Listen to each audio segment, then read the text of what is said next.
Okay. Whoop. Here we go. Hello, everyone. So, I opened the game before stream to do my audio test, and I see this. I've been holding in a poop.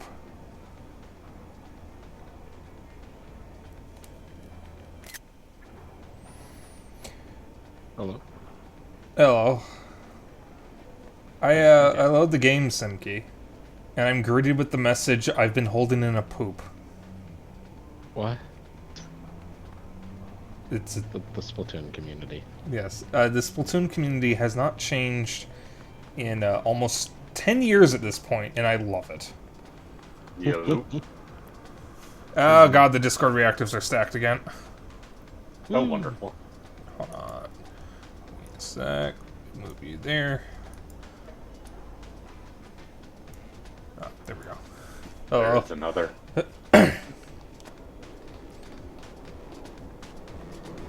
how are you all doing? Doing good. Was So- doing good and then pain. Xenoblade? Yeah. I started The fact that the soundtrack still hits me as hard as it does. And it's been how long since I beat the game? And good god, it still hurts.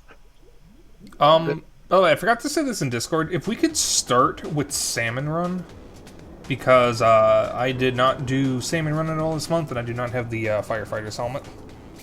Oh, sure. I haven't done Salmon Run in a group in a long time. Yeah, Actually, I since Big Run. was kind of waiting until we next streamed it, because, you know, doing this with randoms is a fucking nightmare. Yeah, I'm down with Salmon Run. Yeah. But we were doing Splatoon. Not Splatoon, Left 4 Dead 2. Freelance Yeah. with friends. Aren't we basically just doing Left 4 Dead 2 and Splatoon? What was that? Aren't we basically just doing Left 4 Dead 2 and Splatoon? Basically. Pretty much, actually. Salmon Yeah. Run. Basically, yeah. Yeah. Alright, lab is open. That's cool. Did not set it to a code. So, I'd be surprised if anyone else did.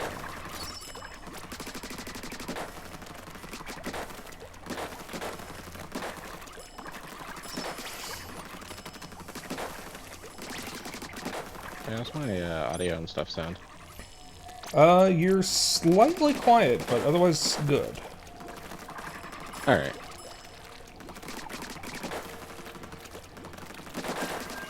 Yeah, I have a new headset. Yeah, your audio definitely sounds different. It's clear. Not Okay. that it wasn't clear before, but it's like, it's got that new mic sound. That Yeah. new mic smell. Yes, exactly. Yeah, main difference of this one that I like is I can actually have it connected to the console and my phone at the same time with separate connections. Oh, nice. Oh, nice. So I do actually have game audio now through my headphones instead of just having my TV turned up. Yeah, the benefit of having OBS is that when you're in a call, if you have OBS open, you can still hear your console. Yeah. But obviously, if you don't have OBS open, Oh god, it's a flyfish, where I am. I see it. That was quick. Okay, this Got big left. guy. Yeah, it's already done. Remember, everyone throw the bomb in the same bucket. That's how you kill it. Yeah. Yeah. Yep. I'm just gonna work on covering this area in ink for y'all. Since I mean, a I've fucking seen- roller.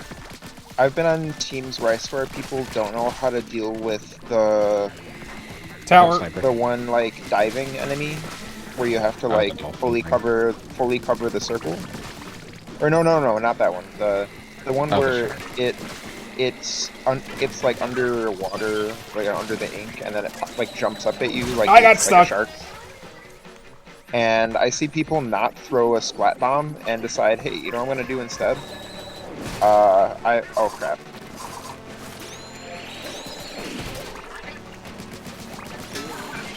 Anyways, Okay then. yeah, what I see people do is they'll just try shooting it when it jumps up rather than just throw a splat bomb. And I'm like, no, just throw a splat bomb. Oh, hi. I got him. Fuck. Oh, I killed the Rainmaker. It also ended my life. Finally. Oh god, I'm stuck naked. God, it's been forever since I last did salmon run. Yep. Same. God, I'm not used to using a roller. Holy shit. I haven't used a roller since I first got Oh, the why game. did you... Why do I have the Hydra Splatling? Oh god, it's the The Hydra. weapon set this time is not very good. The Hydra Splatling fucking sucks. They're usable. Oh hey, look, it's one of these. Oh, the dolphin. Oh, flipperable, yeah. There we go.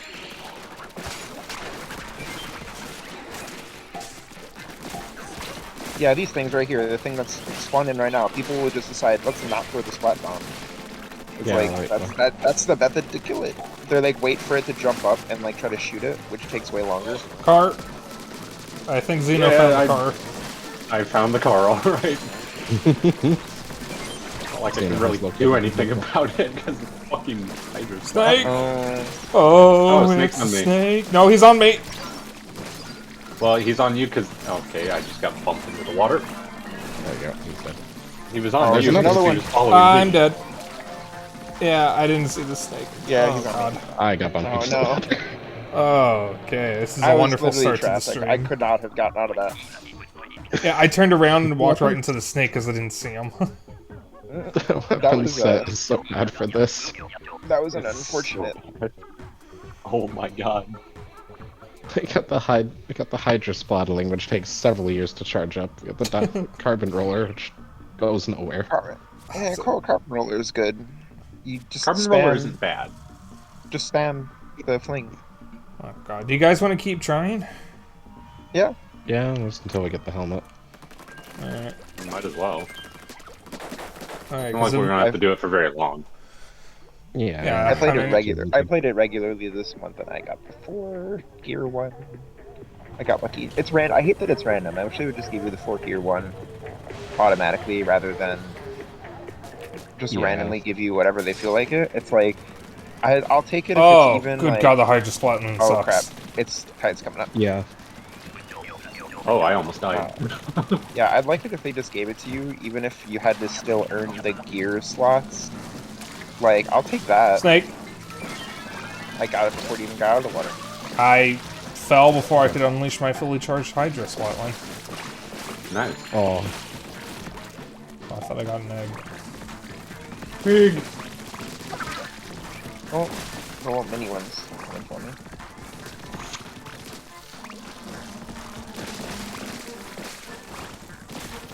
Oh, there's a boss. Oh, it's one of the pot, dude. It's the tower. I got him. Oh, I almost died. And kill some of the I fuckers got over here. nudged. Oh, we have a Flyfish. flyfish. That's what's called behind us. I don't have enough There's a ink for a bomb. horrendous spot. Oh my god. Oh, Okay, we the right. got. Oh, I'm Left. dead. I'll go. Got it. Not Okay. If I could actually get over there. And there's another flyfish. Oh crap! I fell off. Why got EV high tide right now? Oh, Christ. Oh god. Fuck it, I'm burning this. Help. You need an egg? Anything? Oh, he died. Oh. Just live. We did it. I don't like the No, we Hydra fucking did it. Splatling. This one is really rough. Oh Carbon no, I have roller. the Hydra Splatling. Alright, finally Oh, something that's good. going down. I'm not there. We got some more room to move. Just give us like a mud off round or something. Got a boss already? Jesus. Oh, it's one of these. Looks like I'm gonna be quick with the carbon roller. Yeah, that's the one good thing about it, is you can be really fucking fast. Wait, how did I pick up an egg? I put it I in. missed. Oh, okay. Well, maybe don't miss. Oh, that UFO's done. No, small price. Simki, your new headset makes your voice sound deeper. Not a problem. It's just it's throwing me off a little bit. Fly fish. Actually, might just be a bit more accurate. I don't have enough ink. I have enough ink. I missed. This Help! headset is that nice You're than all what I was help. using. Coming.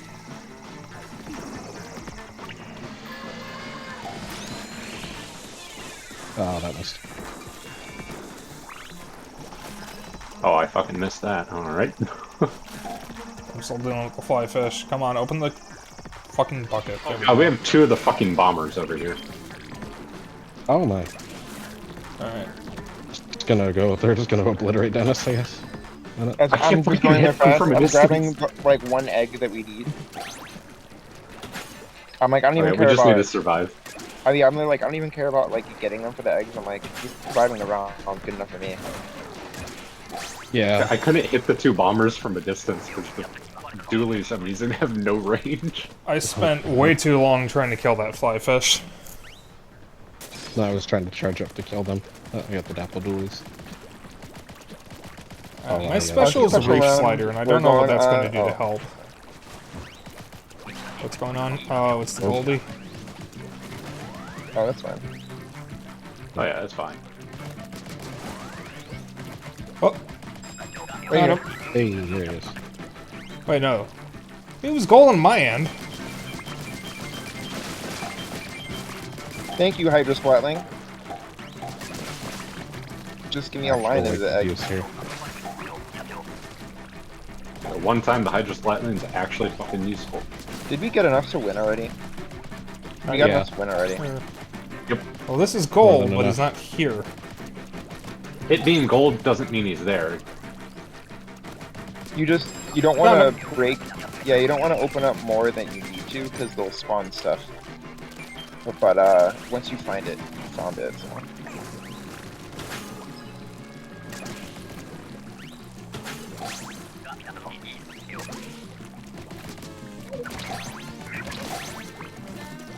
The game had some mercy on us.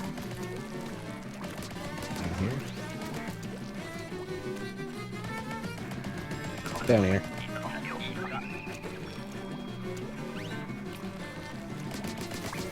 Oh, I went the wrong way. Come here, little shit. Come here.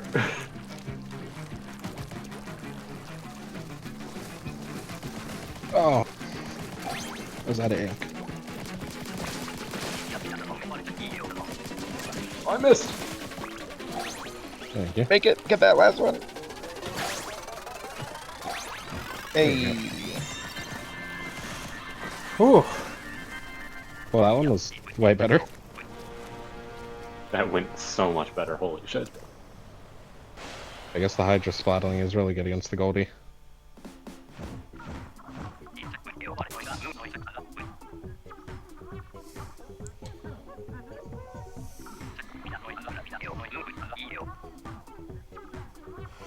You should be able to use the salmon run outfit in regular games. That'd be pretty cool. That would. Oh, I just popped my shoulder. Ow. Cool. Fuck. I am Are 5 you points off of getting the fire shitting me? helmet. Oh my god. What? Yeah, I'm 5 points away. Oh my god. Oh, Oh my. one more. Let's do it again, meat bags. Oh my god, the fucking summer event in Warframe. Where one of the villains is hosting a squirt gun contest. Oh, I remember that. Yeah, and the in-lore justification for it is she's suffering from carbon monoxide poisoning. Oh, we got high tide already, and I have the Hydra. That was a fun event. Yeah, they bring it back every year. I need to play Warframe Not again. really. I don't really play Warframe We got the anymore. one of that thing. Yeah. Oh my god, I threw a slap bomb and it bounced off one of the chums and went the opposite direction I meant to throw it. Yeah, I'm taking a hiatus from Warframe for right now. Yeah. Probably pick it up again at some point. Once crossplay or cross save is out, I'm probably going to move from the Switch to the Steam Deck. I need to switch from I want to get my Xbox save data on PC. Ooh, excuse me. Yeah, crossplay, or I should say cross-save, not crossplay, should be coming out sometime this year for Warframe. Or at least that's what their plan is. Probably pick it up again then sometime because my Xbox save data is really high level.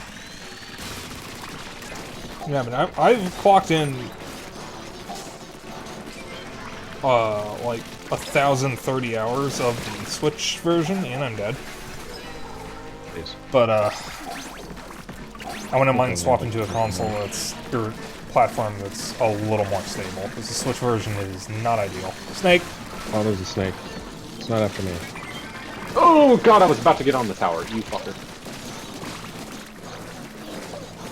I got the tower.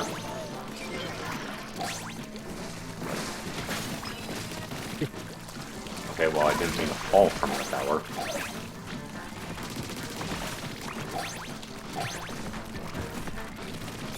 I mean, I would actually consider streaming Warframe from the Switch. The thing is, it's the worst version of the game by default because of how Yeah. unstable it is. Yeah, it's just the Switch version being the Switch version. God, I have the Hydra.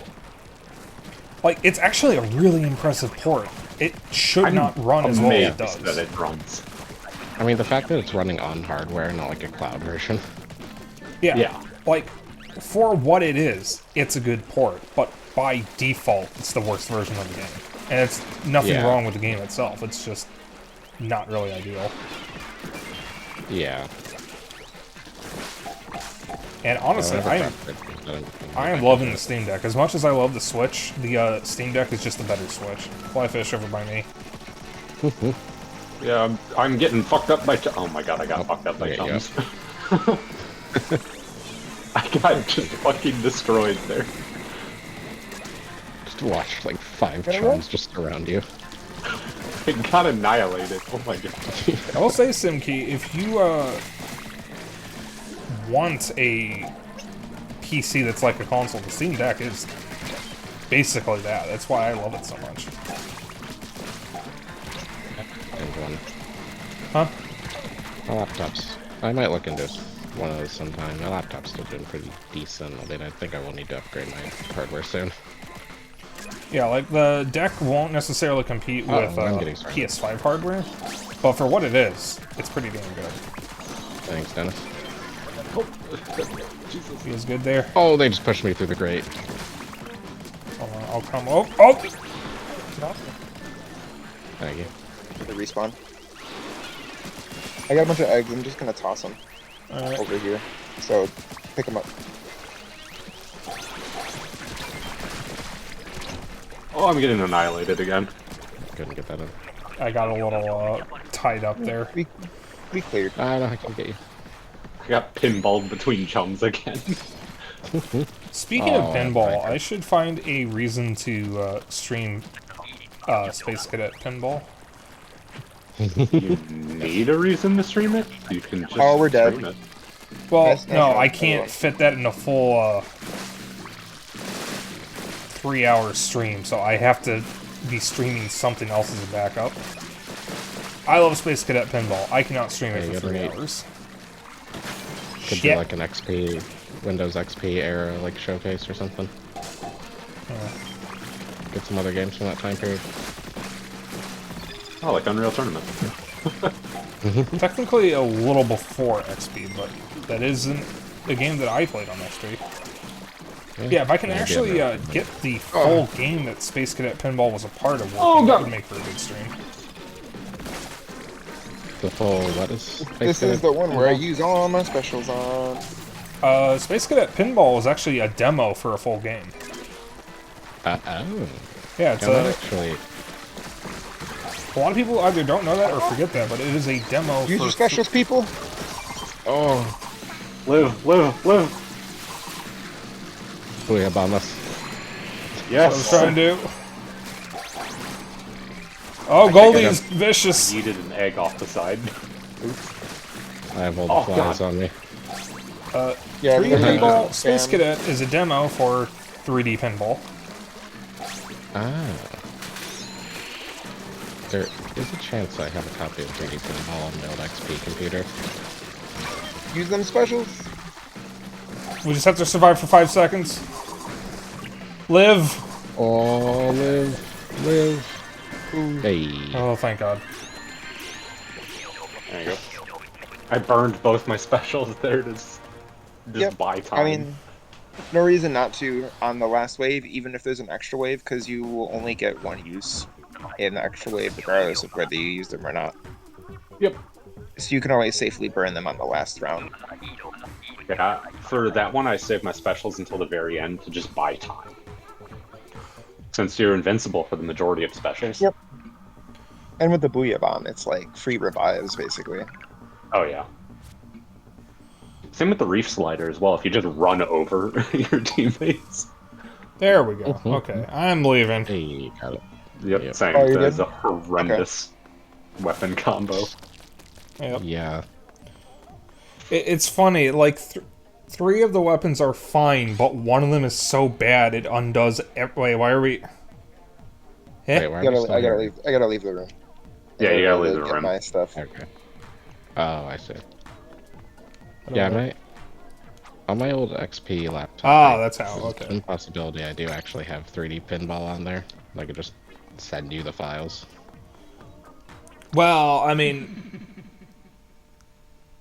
That might There's be a abandonware. little difficult because Linux. I'd have to figure out how I'd be able to get it to right. work. Yeah, because it is Windows. Yeah, it is Windows hardware or software. Yeah, I'll figure it out. Because the thing is, the game is also abandonware, so it's not actually being sold anymore. It should be on my abandonware. Yeah. So, I will do some digging on that and see how I can get it running. Alright, Yeah. let me check shops real quick. See if there's anything new. Ooh, titles. Not what I wanted. Mostly, there's a lot of old, like, from like the 90, from like 95 to like at least 2004. There's just a lot of really random pinball games for PC out there. You could just like collect a bunch of them on abandonware. That was the height of pinball's popularity, from what I know. In the 90s. Oh, that makes sense why there's a bunch. Yeah, because the hardware was finally capable of doing basically complete pinball games. Why does someone's message in the lobby just say Bill Jensen? Okay. What the fuck? Is that just You know, there the was guy's this name? Alright. there I'm was gonna this open a lobby. game on the Super Nintendo, some pinball game that I played a lot. Oh, he's and the it was very YouTuber. fun. I remember. Lobby is open, and you know what the password is. What was that about an 1111. SNES pinball game, Dennis? Oh yeah, it's Super Pinball. I just googled it. Yeah, that sounds about right for I had SNES, that. but- I had that, and it was a good game. Oh, we'll look into it. Because the pinball games for SNES and Genesis, because I think they were on both, that I want to get is Devil's Crash, or Devil's Crush and Alien Crush. There was a Game Boy Color pinball. There was a what? 3D Ultra pinball Oh, 3D on Ultra. Game Boy Color. Oh dear. By the way, for those of you who know what Devil's Crush and Alien Crush are, there's actually a spiritual successor to one of them on Switch, and as the words were leaving my mouth, I forgot the name of the game. Nice. And they Nice. just announced a sequel to the Switch game, which is a spiritual successor to Alien Crush, because the one that's already on Switch is the successor to Devil's Crush. Nice. So, What about Devil's Third? we don't speak that Oh game. god. The Apparently Wii U game that will save us all. Okay, I want to try that game sometime, but it's so expensive. It is on Steam. Oh, it is? Yeah, they ported it to Steam shortly after the service of the Wii U version went offline. Oh, nice. Okay, I might have to try that version. Okay, this little dipshit Doolies literally popped up out of nowhere, killed me, and then fell. Did he fall off the map? No, he just fell off the side of the fucking tower in the middle. And then he hid on the wall of it and then popped up again and killed somebody. Was that Mako? Or Mako? Oh, yeah. Apparently, Oh god, I'm gonna die. At Games has actually managed to make something good for once. At Games. Isn't that the studio that killed Pac-Man's family? Yeah. Literally made a- murdered him. Yeah, like, they made a, like, full-size, proper, like, 3D pinball table, like, emulator. Cool. I'm not supporting them. Yeah, same. But cool that they actually made something good for once, I guess. I'm still not forgiving them for what they... They literally doesn't murdered avenge Pac-Man's family. They literally did. That's the whole reason the family got Yeah. renamed. They literally killed Miss Pac-Man. And Baby Pac-Man, stupid and copyright. Pac-Man Jr., and Pac-Buddy, who for some reason still has his original name, and Professor Pac. Yep. They They're all killed dead. the entire family. So the pack is not back. No. Oh my god, you little dipshits. Get the fucking inkwalls out of here, my god. I feel like I should many explain what the fuck we're talking about to people who might not be in the know. I think it's funny if they don't know. Yeah. The rest of you can look it up when you get home. You'll learn about it when you're older. As they say. I just find, Even I though always find it's it never, really weird even that though it's Namco never true. didn't buy the rights for Miss Pac-Man. They didn't even buy the rights, they bought the license. Oh yeah. Like, it's your character. They have so can't many even inkwalls, use oh my Miss God. Pac-Man without Namco's permission, but they're acting like they own Miss Pac-Man. Yeah. But Namco can't use Miss Pac-Man without their permission either. Oh, I'm So dead. they're like, hey, we own Miss Pac-Man. Like, no you don't. There's this Oh, Booyah someone bombing in our just base. me. Well, we Like own Miss behind you. Pac-Man. Namco. Yeah, about that. What's their last name? Clearly, Namco needs to make a true comeback and make the Pac family the star of the next Dark Pictures anthology game.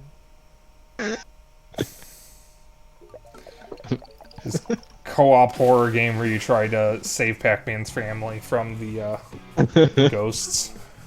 Yes. Actually, that would be. And Peter Stormare That is there. actually sounds- Peter that actually be Stormare. kind of cool. Peter Stormare plays Professor Pac, but it's not Professor Pac. It's Peter Stormare with face paint. God.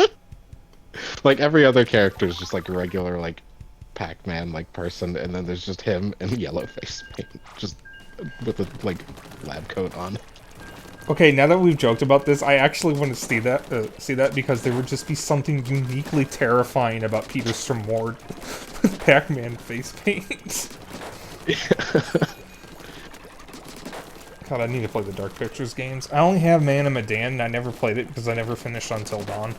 I kept telling myself, oh, I'm going to finish Until Dawn, and then I never played it again. To be fair, I you have did no finish idea. Until Dawn in spirit when I played it at your house. Yeah, when Dennis was at my house for a convention for a weekend, we ended up not going to the convention on the third day because I was not feeling the best, and Dennis decided to just stay at my house with me. And we just played Until Dawn for the rest of the day. I forget, did I stay home as well? No, Or you did still I went. Go to the convention? Okay. I think you I went. forget which one that was. Yeah, Yeah, I think you still went. I don't remember. That convention when we were going to it, I'm not going to name drop it for obvious reasons. Yeah. But, Dash Con. oh god. For the past... It is a fairly big convention, so I mean, I suppose I can name drop it. It's not like it's even that close to us. yeah, no, it's in the middle of downtown. It's Or, like, C2E2. Yeah, it's But, literally on the museum campus. So. From, like, 2011-ish to 2020, me and Zeno and our sister would go to that convention. Though after our sister moved out, she didn't go with us, but we would meet her at the con. And I don't remember when, but at some point, Dennis would stay over for the weekend to go to the con with me and Zeno. And 2022 was the last time we went to the con, and we went like a couple weeks before the lockdown. The fact that none of us got COVID is actually kind of shocking. I got sick, like, while at the convention, because I remember when I was in line for Kara Eberly for her autograph for my Weiss Schnee pop figure. I seriously did not feel well when I was in line, and I almost walked out of line. I got some phantom flu symptoms the day after the con. Huh. It was weird. Those Platanas are just swarming me down. But, usually when Dennis is staying over for the con, he'll try out games that we own, usually stuff that I'm trying to pester him to play. And one of the times, before he got a PS4, I let him play Until Dawn. And, I just watched along with him. So technically, I've seen the game. Because I was there with Dennis the whole time, and I did actually offer suggestions to help beat it.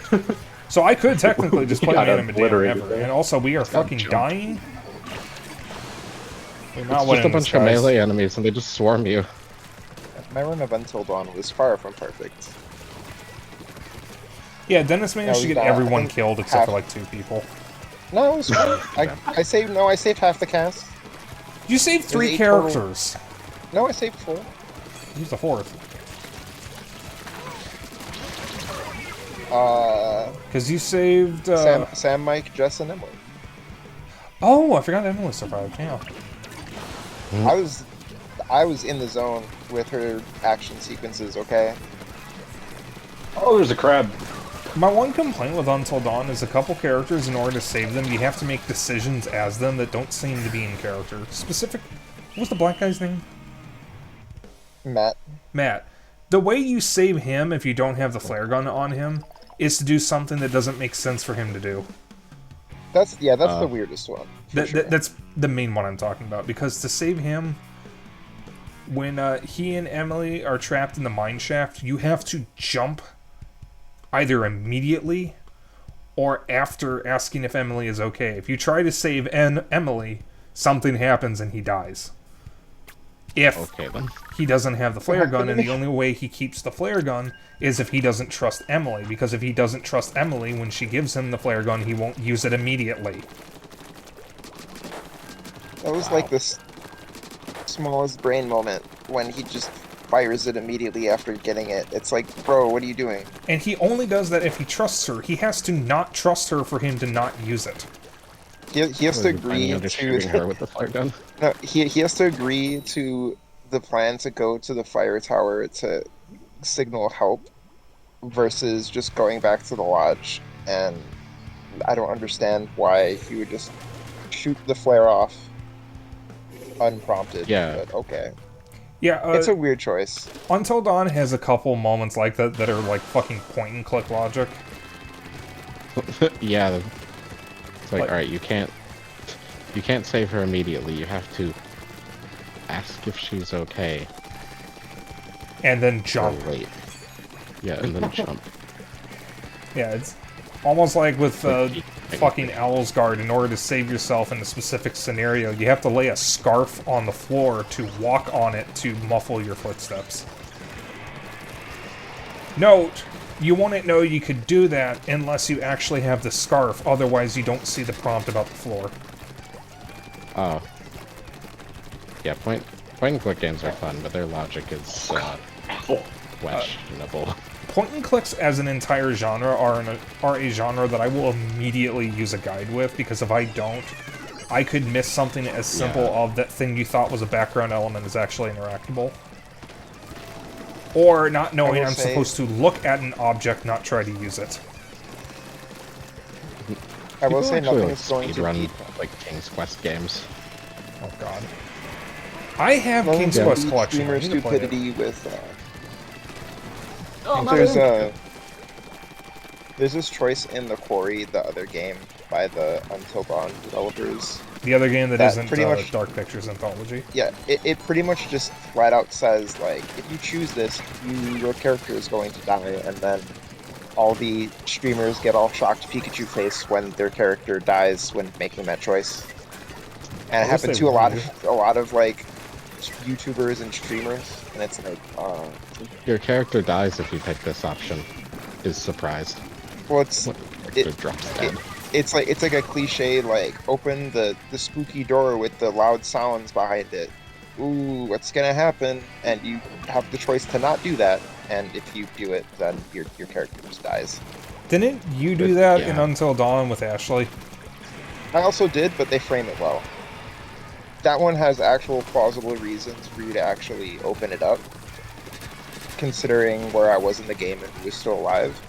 In The Quarry, that is not the case. The character actually just completely just says, like, I avenge well, you, if I Sinky. open this, they joke, like, oh, if I open this, I'm gonna die a horrible death, and oh, surprise, you literally do.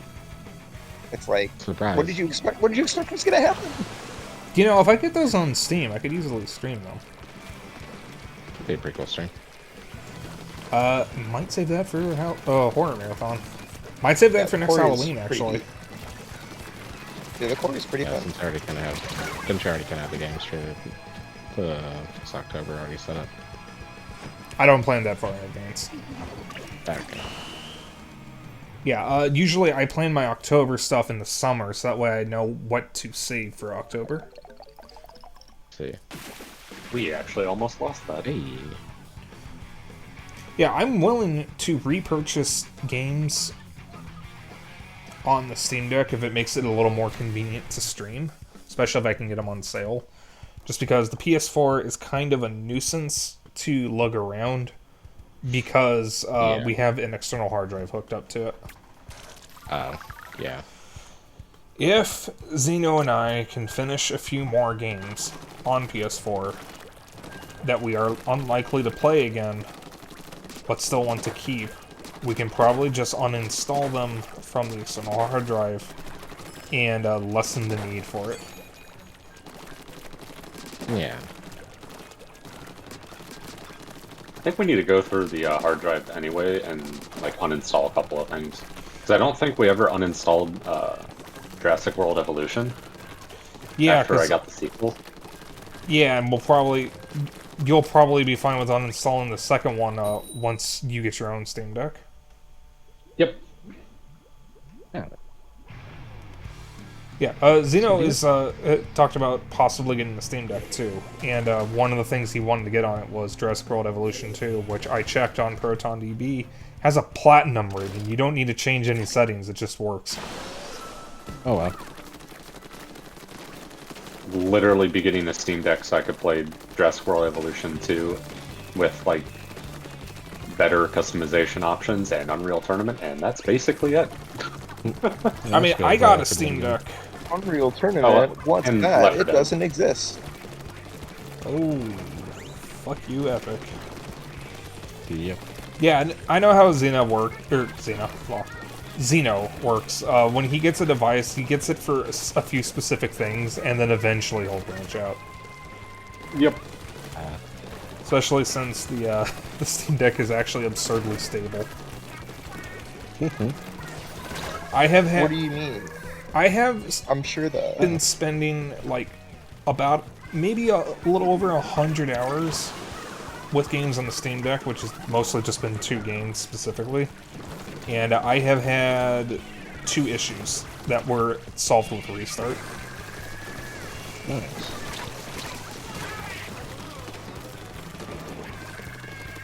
Which is funny because the Steam Deck actually uses Arch Linux, which is one of the less stable Linux flavors.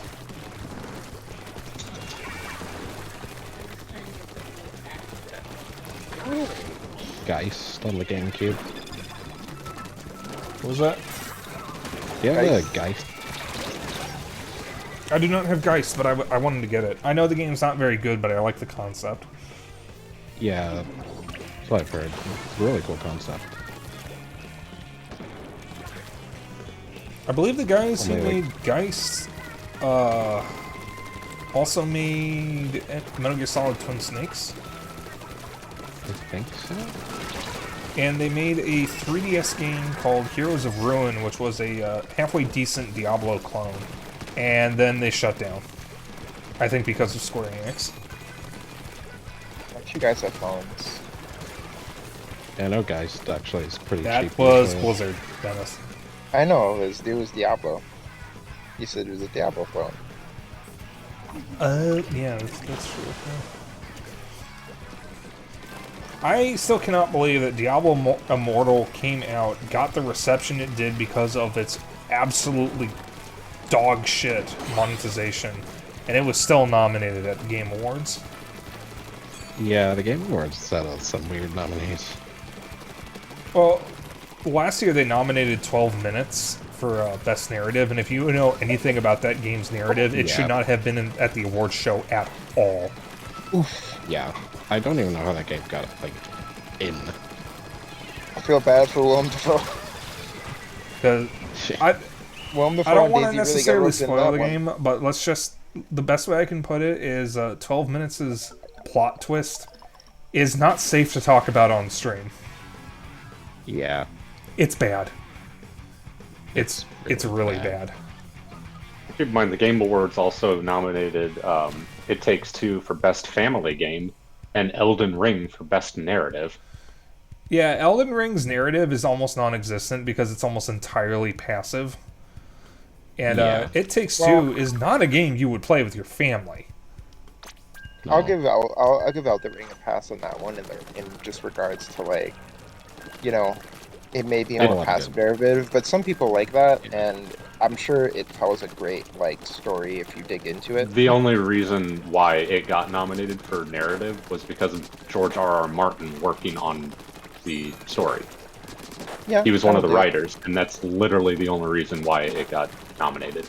I'm Like- also just salty about Elden Ring for snubbing Xenoblade 3. Yeah, Xenoblade Yeah. 3 should have been nominated for a bit more and should have won a bit more considering that Xenoblade it's... 3, out of all of the games there, it should have won for best narrative, like 100%. The game's narrative is gut-wrenching, from what I know. It breaks everyone who plays it.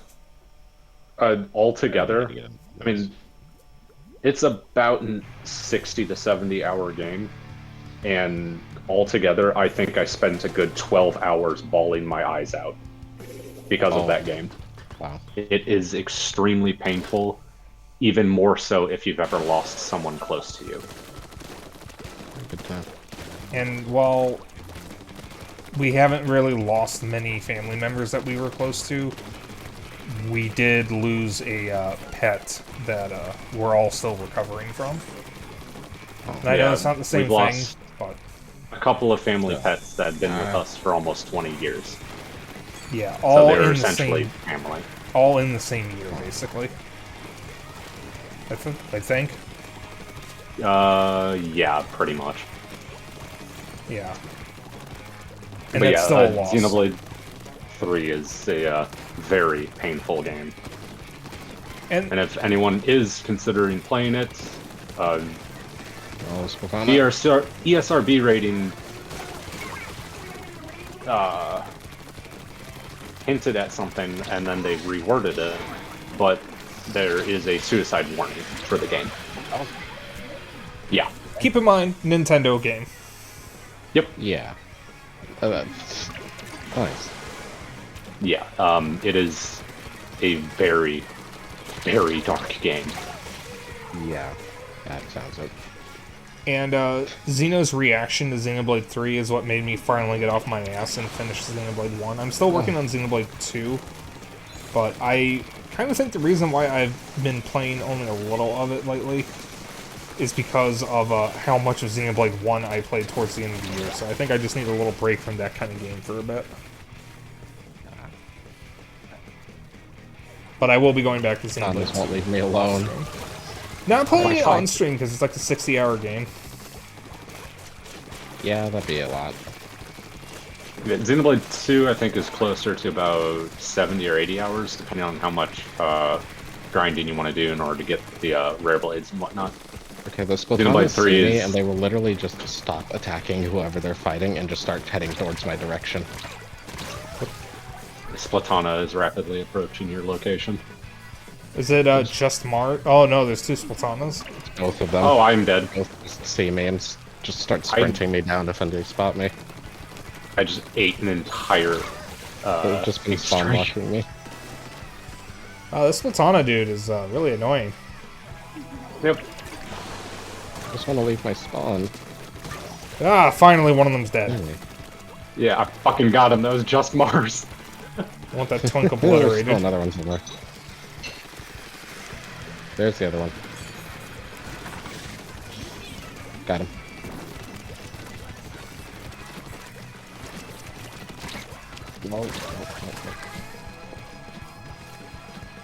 Oh, I got soda down. Not die. Okay, I think we Oh my won God. the moral victory. Jesus Christ, they Yeah. jumped to each other. Okay, those Right. Splatanas were just annoying. Listen, we won the moral victory, and that's the important Yeah. thing.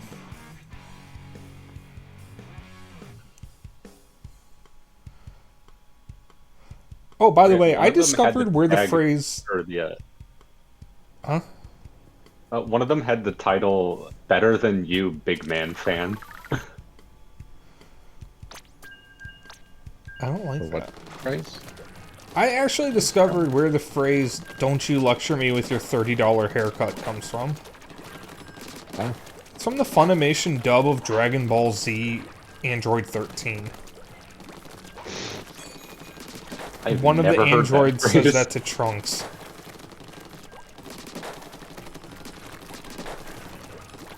How that got associated with the Red Hot Chili Peppers for the meme, I'll never know.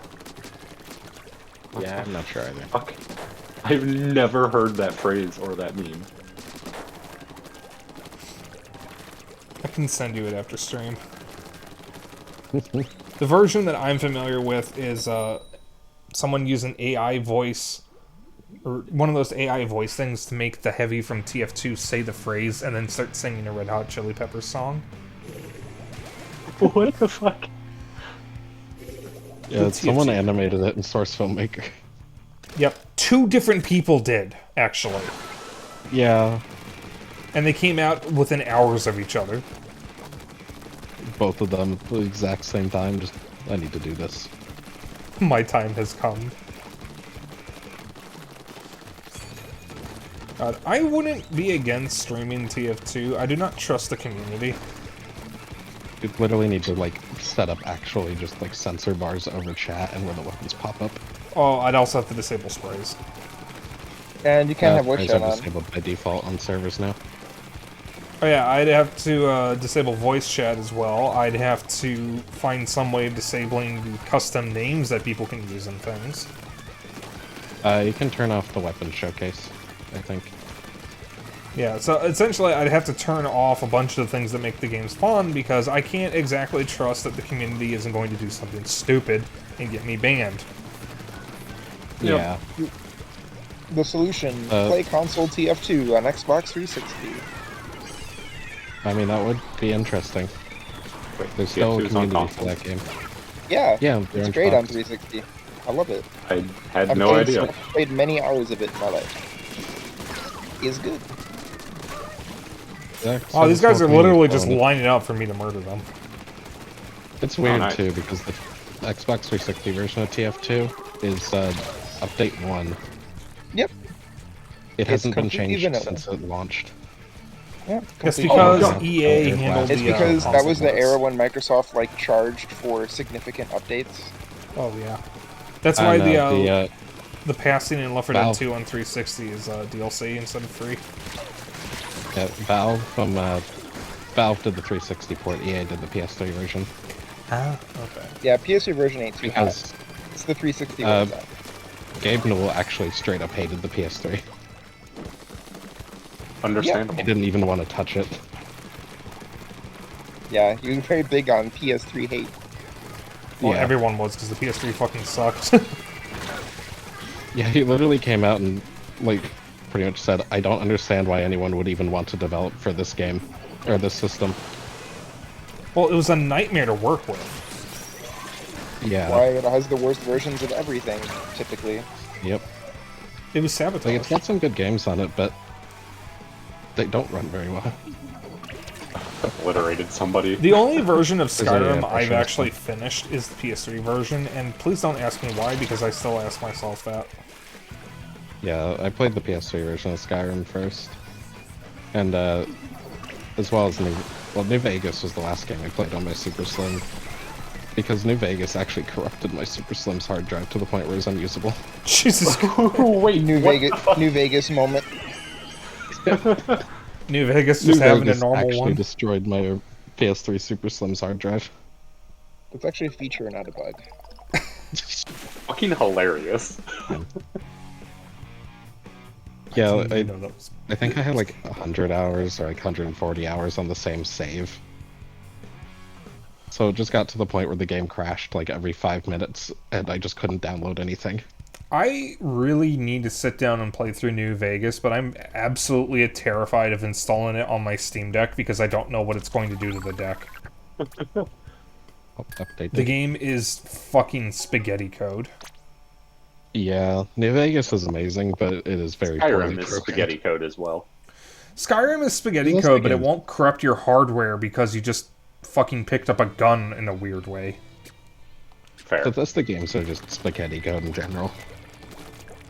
So I gotta be right back for a moment.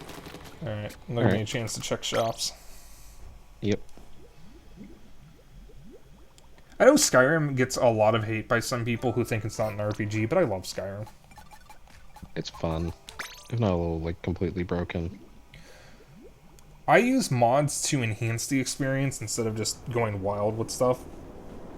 Excuse me. Like expanding yeah, the that's probably the way you want to do it. available weapons, making cooking not useless, and adding a few quests here and there.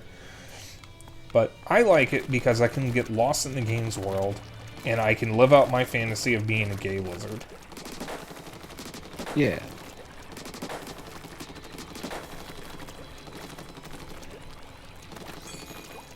Fallout 4, on the other hand, is just a mess. I actually liked Fallout 4 until Nuka World. Yeah, Nuka... I feel like Nuka World just kind of showed Bethesda had literally no idea what they were doing with the game. It's absolutely pointless if you're not playing an evil character. Yeah. Because the good route is enter Nuka World and just open fire on anything that's a raider and end the DLC in like 20 minutes. It was so poorly planned. And literally, the DLC was so bad, it killed my interest in the game. I have not touched it since. Yeah, understandable. I bought it on Steam when it went on sale for a really good price. And I might revisit it on,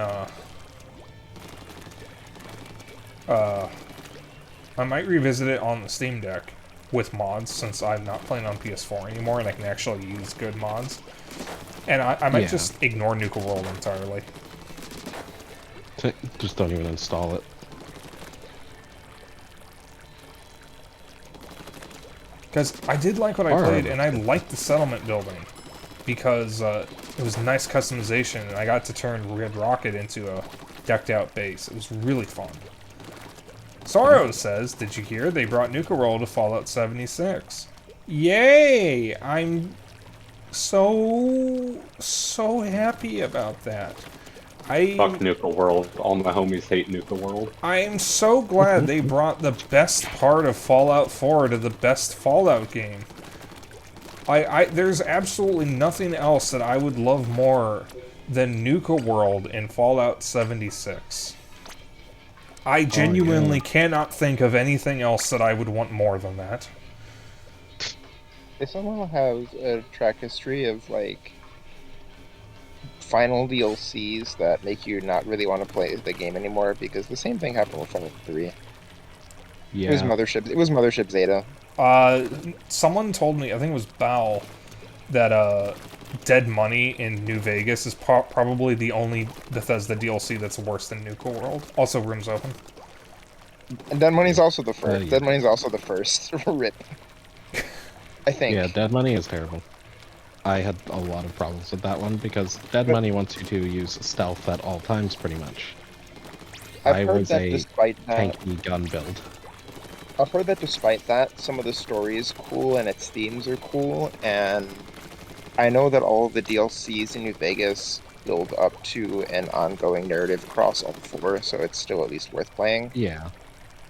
But The yeah, entire I've heard it's the Lonesome Road, pretty much. Meanwhile, Skyrim got 3 DLCs. Hearthfire is cool, but the homesteads are actually kind of a nightmare to manage. But Dragonborn and Dawnguard are amazing, especially Dragonborn. Oh, yeah. And I have 2 DLC-sized mods for Skyrim that add 2 new islands to explore, the Midwood Isle and Worm's Tooth. And Xeno actually watched me play through Worm's Tooth on the Steam Deck, and that was actually really good and genuinely funny. Yeah, Worm's Tooth was really fucking cool. Yeah. Oh god. There are some really dedicated modders. At this point, we're getting modders just making their own Fallout games. Hey, Dennis, you okay there? Oh, I'm good. My battery just died. Oh. That's why I Yeah, check my be a battery second. before stream. I thought I wanted to see how long I could get away with it. Wait, what happened? They're all over that hill. I'm gonna back away so I don't get blown up. God, there's a crab up there. God damn it. Sora says Nuka World for 76 is actually good, like no joke. There's a whole fairground that's actually like fun. Yeah, I was just making a joke there. I've heard Fallout 76 has actually gotten a lot better. Like, No, significantly. yeah, it's actually recovered. I mean, I still don't really want to play it because this is not really my style for Fallout. Yeah, I can only justify getting absorbed into so many MMOs before it starts becoming unhealthy. And unfortunately, I have pledged my allegiance to Warframe and old school RuneScape. If I was going to do a third MMO, it would have been Elder Scrolls Online.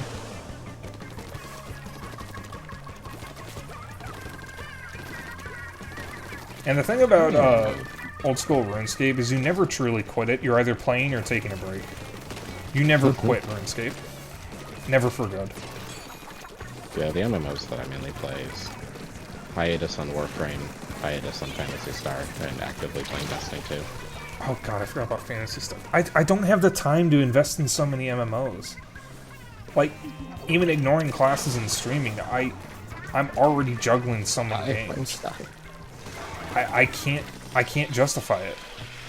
Which sucks because I just remembered how badly I wanted to play Phantasy Star Online too, and I don't have the time for it.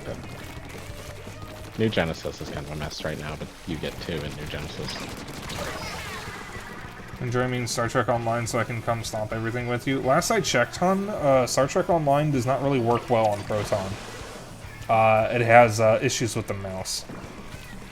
Star Trek Online exists. And to be honest, I'm not really the biggest fan of Star Trek.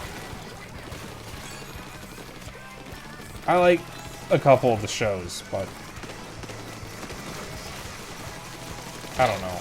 And it's still another MMO, because I'm still planning on going back to Warframe and just RuneScape instantly at some rush point. down our... Oh, nice seeing him. I'll think about it, though, and I can do some digging and see if it actually works on Proton, but no promises.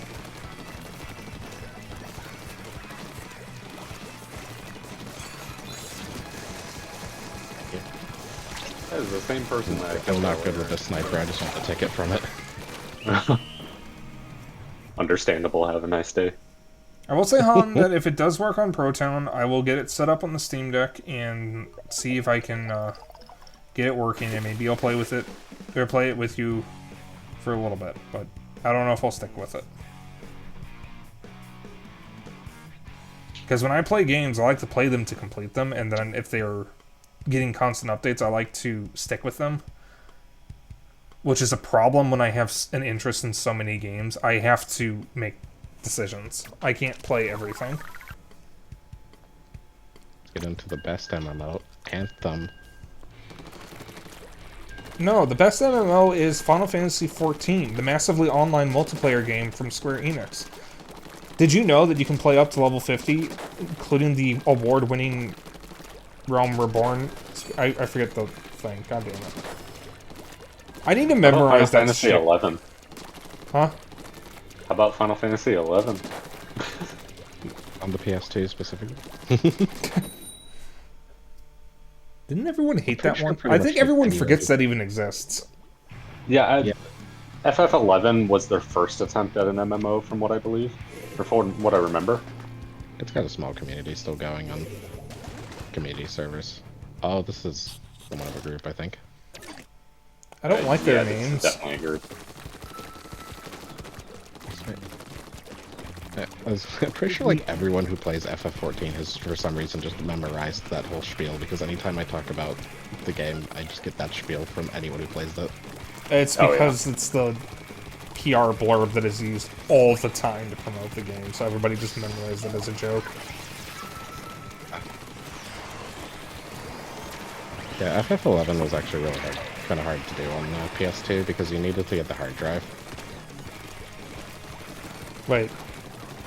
There's a hard drive? Yeah, it was a PS2 hard drive. Yeah, even I knew that. How did I not know that? I actually have it. It connects to the second model Wi-Fi adapters. I just took out a half their team single-handedly. Good. Obliterate the children. So yeah, the 40 gigabyte PS2 hard drive. You can't load save games off of it, but it has like 11 games that you can download extra content from the disk to the hard drive, or just make them load faster by downloading the game to the hard drive. Like the SOCOM games. As well as that, you can just store games on it. Or Interesting. store save data on it. Which is what I use it for.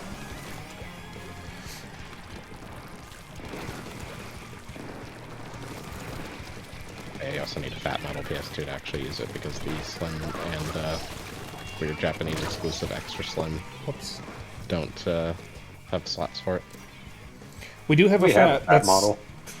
I use the fat model to stream with, since it's not set up in the game room. Nice. And in fact, I'll actually be using that with my next batch of games, because Wow. haven't really revealed it on Twitter, but one of my upcoming games is going to be Siren for PS2. And I've got 2 PS1 games that I want to stream. So you actually have a physical copy of Siren? Yeah. Yep. Damn. I want a PS4 Got it version. for actually surprisingly cheap. Really? Yep, found surprised a they're cheap making copy on PS4. eBay and sniped an auction for it. Like literally within the last I want to say 2 or 3 seconds of the auction, I bid an extra $10 and sniped it from some poor bastard. For those who don't know, Siren was the horror game that the director of Silent Hill made after Ow. forming a team in Sony Japan Studio. The team was called Team Siren, but they renamed themselves to Team Gravity with the release of Gravity Rush. And in case you did not know that, the director of Silent Hill, Gravity Rush, and Siren is the same person, and he's now directing Slitterhead with Boca Game Studio. Yep. So you know about like Siren and the way it plays and stuff, right? I played the intro sequence to it and a little bit after that, so I know it's weird. You're going to want to do a playthrough with no guide, and then look up a guide. Oh, I was going to just use the guide right off the bat. Oh, okay. Yeah, Say the game has like 10 endings. Yeah, it's got a lot of engines. yeah, I know the game is There's some adventure really game logic. weird with the narrative as well. Yeah. Also, If you're using weird a thing guide about already, you could just develop a little bit of a puzzle. weird thing with our fat model PS2. For the longest time, we were using it, and then we had to swap to a slim model that was given to us by a friend. because the fat model, the disc tray on it, would just close on its own, like immediately after opening. Oh. And I was really, really was gonna be afraid that about- it would just eat one of my Xenosaga discs. Oh, So I just refused to touch the fat model with playing Xenosaga. Yeah, we actually had Probably a just take it out. Slim that belonged to our sister, but one of the times when she visited, she took it back since it was hers.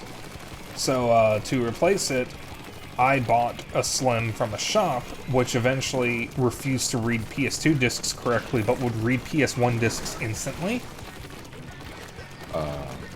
which was I have no really idea what bizarre. caused that. And then when we were having issues with that because it wasn't reading other discs correctly, an old friend from grade school offered to just give me his PS2. So he came over and gave us his PS2. What? By the way, I remember his reaction when we showed him what was wrong with the... Or no, it was the second PS2 that he brought. That's the weird one, right? Yeah, the one where when it started up and the lights on the home menu were stationary instead of spinning around. Yeah, that was fucking weird. And then the Slim that I bought from the shop, the last time I tested it, guess what it did? What? The lights were stationary on the home menu. That's a sign that the hardware is dying. The Slim that my friend gave me is still functional, and actually, from what I know, it was one of the final models of the PS2 ever released. Yeah, like one of the 2013 models, probably. Something like that. Roman Turkey, thank you for the raid. Oh, shit. Right. Odd, I didn't hear the raid thing go through. Oh, there's a new player on the enemy team. Can we And get I a think shout he's a out kid. for Roman Turkey? So you care for like minor random puzzle spoiler for Siren, just like level of puzzles it has. It's like, Sorry, what'd you say? since you're already using a guide, you care for like a random spoiler on a puzzle that has like complete adventure game logic. I'm probably going to forget about it by the time I play the game, so go ahead. Alright. There's one puzzle about, I think, a couple levels into the game, where as one character you can't really do anything with it because there's a cop. And if you go for a piggy bank that has an item you need, it shatters and the cop comes out of the room with a gun. Guns pretty much instantly kill you in Siren. So that's not good. To solve the puzzle as a completely different character, you need to go back to that room, get a wet cloth from a completely different level, put said wet cloth in a freezer, and then go back to that level as the other character, get the wet cloth, and put the piggy bank on it to make a timer. So you can leave the room before the piggy bank hits the floor and avoid the cop. Okay. All to get into Yeah. a room to get a single key.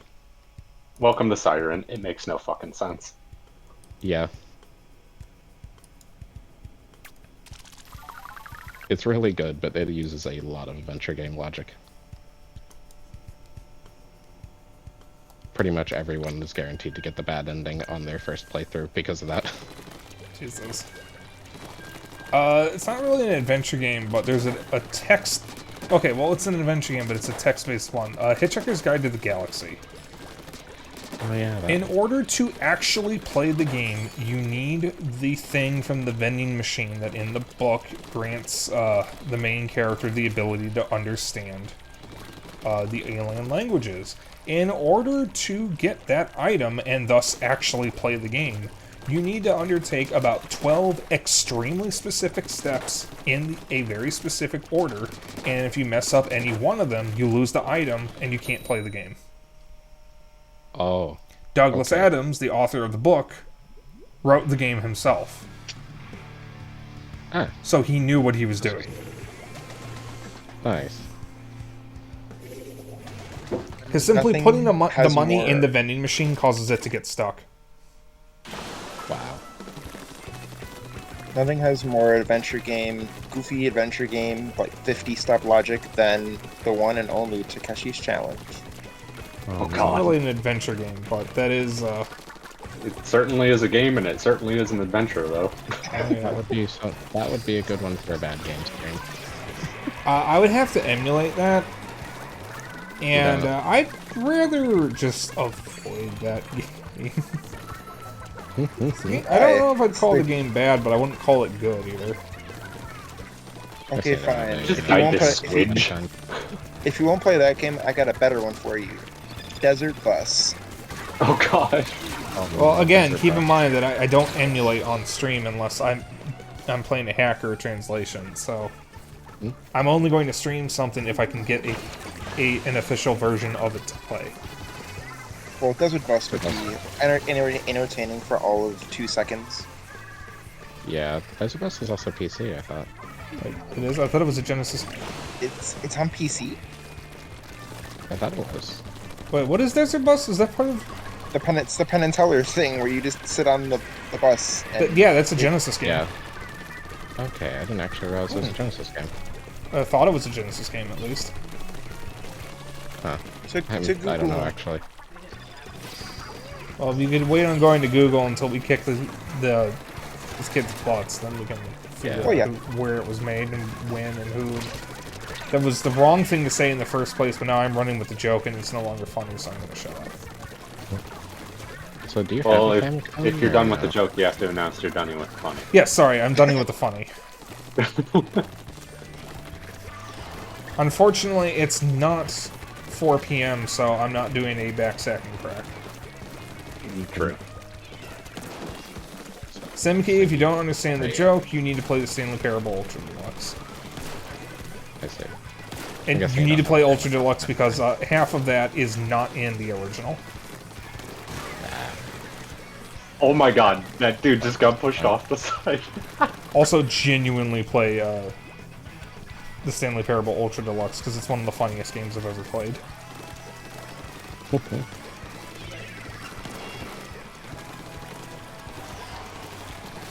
I'm guessing you guys don't have a Famicom. We do not. We have an NES that technically can play Famicom cartridges, but we have no way of actually getting them in the slot. Because we replaced the pin connectors with something called the Blinking Light Win, which prevents the need to actually push down the tray.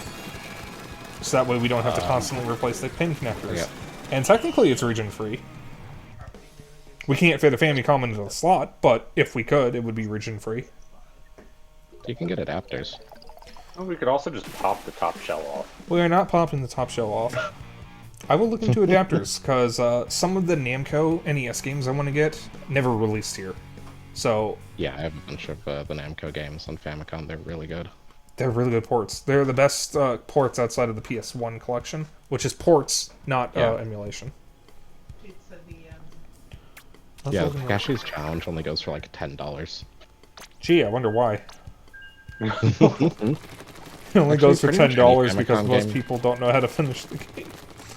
Yeah, Does but actually, anybody any Famicom game know how to goes for like finish it?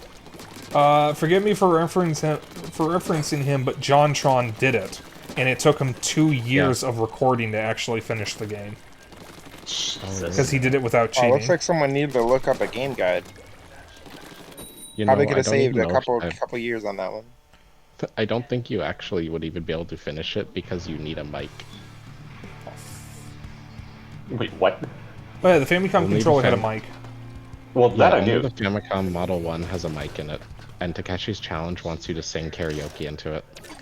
Oh my god. From what I That's remember amazing. of JonTron's video, that's actually not necessary to finish the game. Oh, okay. Yeah, and again, forgive me for there's a- referencing JonTron, but he has the best video on the game, unfortunately. Yeah, he's the only one who's actually like finished the game. Pretty much the only one who's finished the game fully and has a kind of comprehensive guide on what to do. Yeah, and he actually sent an actual letter to the creator of the game, basically asking him why. Though whether or not that was a bit remains to be seen, I guess. Yeah. All I know about Takeshi is he hated video games, and He's Yeah. also in Yakuza 6. oh, that's funny. Does he still hate video games? I don't know, but he did a great job in Yakuza 6. I guess Yeah, he buddy, doesn't the anymore. ink vac does not make you invincible. I can still get you from behind. Okay. Of course, saying behind immediately made me think of Star Ocean's second story, and now I need to play that. I Behind? love the way he says that. The There's voice a lot of acting in trying that to rush game back isn't great. Loki, I definitely Okay, watched did a it. lot of Oh, and the roller Takeshi's just killed challenge itself. in like grade school though. Takeshi's challenge was tight. The show? Or Takeshi's castle. Rather. Okay, I was gonna say, Yeah, two different things you there, know what I buddy. mean. Yeah, no, yeah, Takeshi's Castle, the game show. So, there's a few other Famicom games that use the mic. The only one I can remember off the top of my head is some Legend of Zelda 1. Those weird, like, bunny enemies. The way you defeat them would actually be to yell into the mic and it would knock them over. Yep, that I remember. Does anything else actually use the mic though? Not much. No one really... I don't think anyone really knew what to do with it. As well as that if you're developing in the US as well, you just couldn't bother with it because the NES has no mic. you'd have to rework the game to not use the mic, and it's kind of a nightmare for localization for developers, That's a back. programmers. Also, I can't imagine the tech was very good at the time, so, like, what else could you do with it? It can No, I recognize think it was noises, but basic. what good is that for game development? Yeah, it was only able to recognize how high or low a voice was. It couldn't actually detect specific words or anything. Yeah, I random though. Simkey, if you know what, off the top of your head, what adapter you got, if you could actually send it to me, so I can get my own, because that means I can Oh, get those yeah. Namco games. I don't actually have the adapter, but I know what the adapter is. I just straight up have Famicom Slim. Okay. Yeah, because I would love to play some Famicom games on my NES.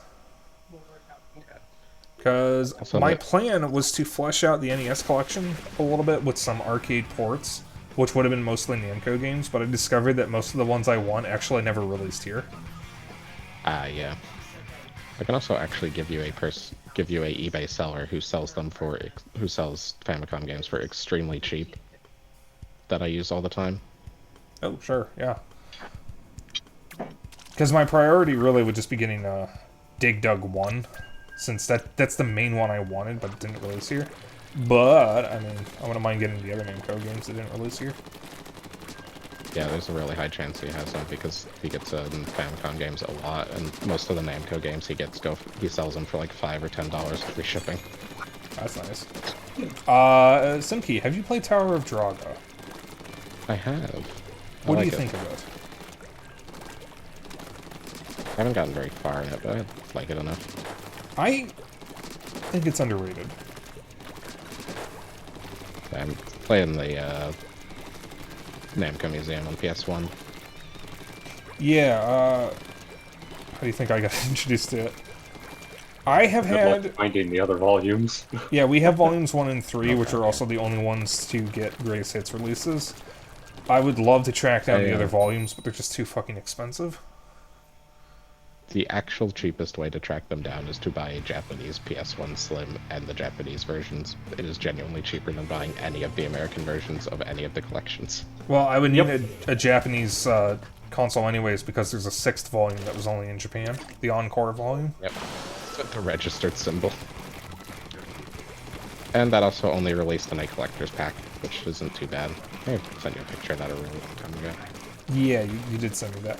Well, you can buy I it almost individually on eBay. But Yeah. I wouldn't mind just getting the whole... The cool case and memory card, so like... Yeah. Funny thing, actually, one of the ways that Soro and I originally bonded when we first met was our mutual love of classic Namco and Atari games. Because when I was a kid, we had Atari and Namco collections, courtesy of my dad. And I loved them as a kid, even though they were older than me. Oh god, I just got obliterated. I really need to get my 7800 working again. I need to use my 7800 again, because I haven't used it in a while. I was literally Mine just about has, to ask which Atari we had, because I completely forgot. We have a 7800. I probably should get a 2600, because I have a peripheral for the 2600 that doesn't work on the 7800. It's the one that plays cassette tapes for a specific series of games, and I think I have all of them, courtesy of my aunt. But I don't have a 2600 because I stupidly declined to accept hers when she was sending me the games. Because I didn't think I'd need it. Yeah.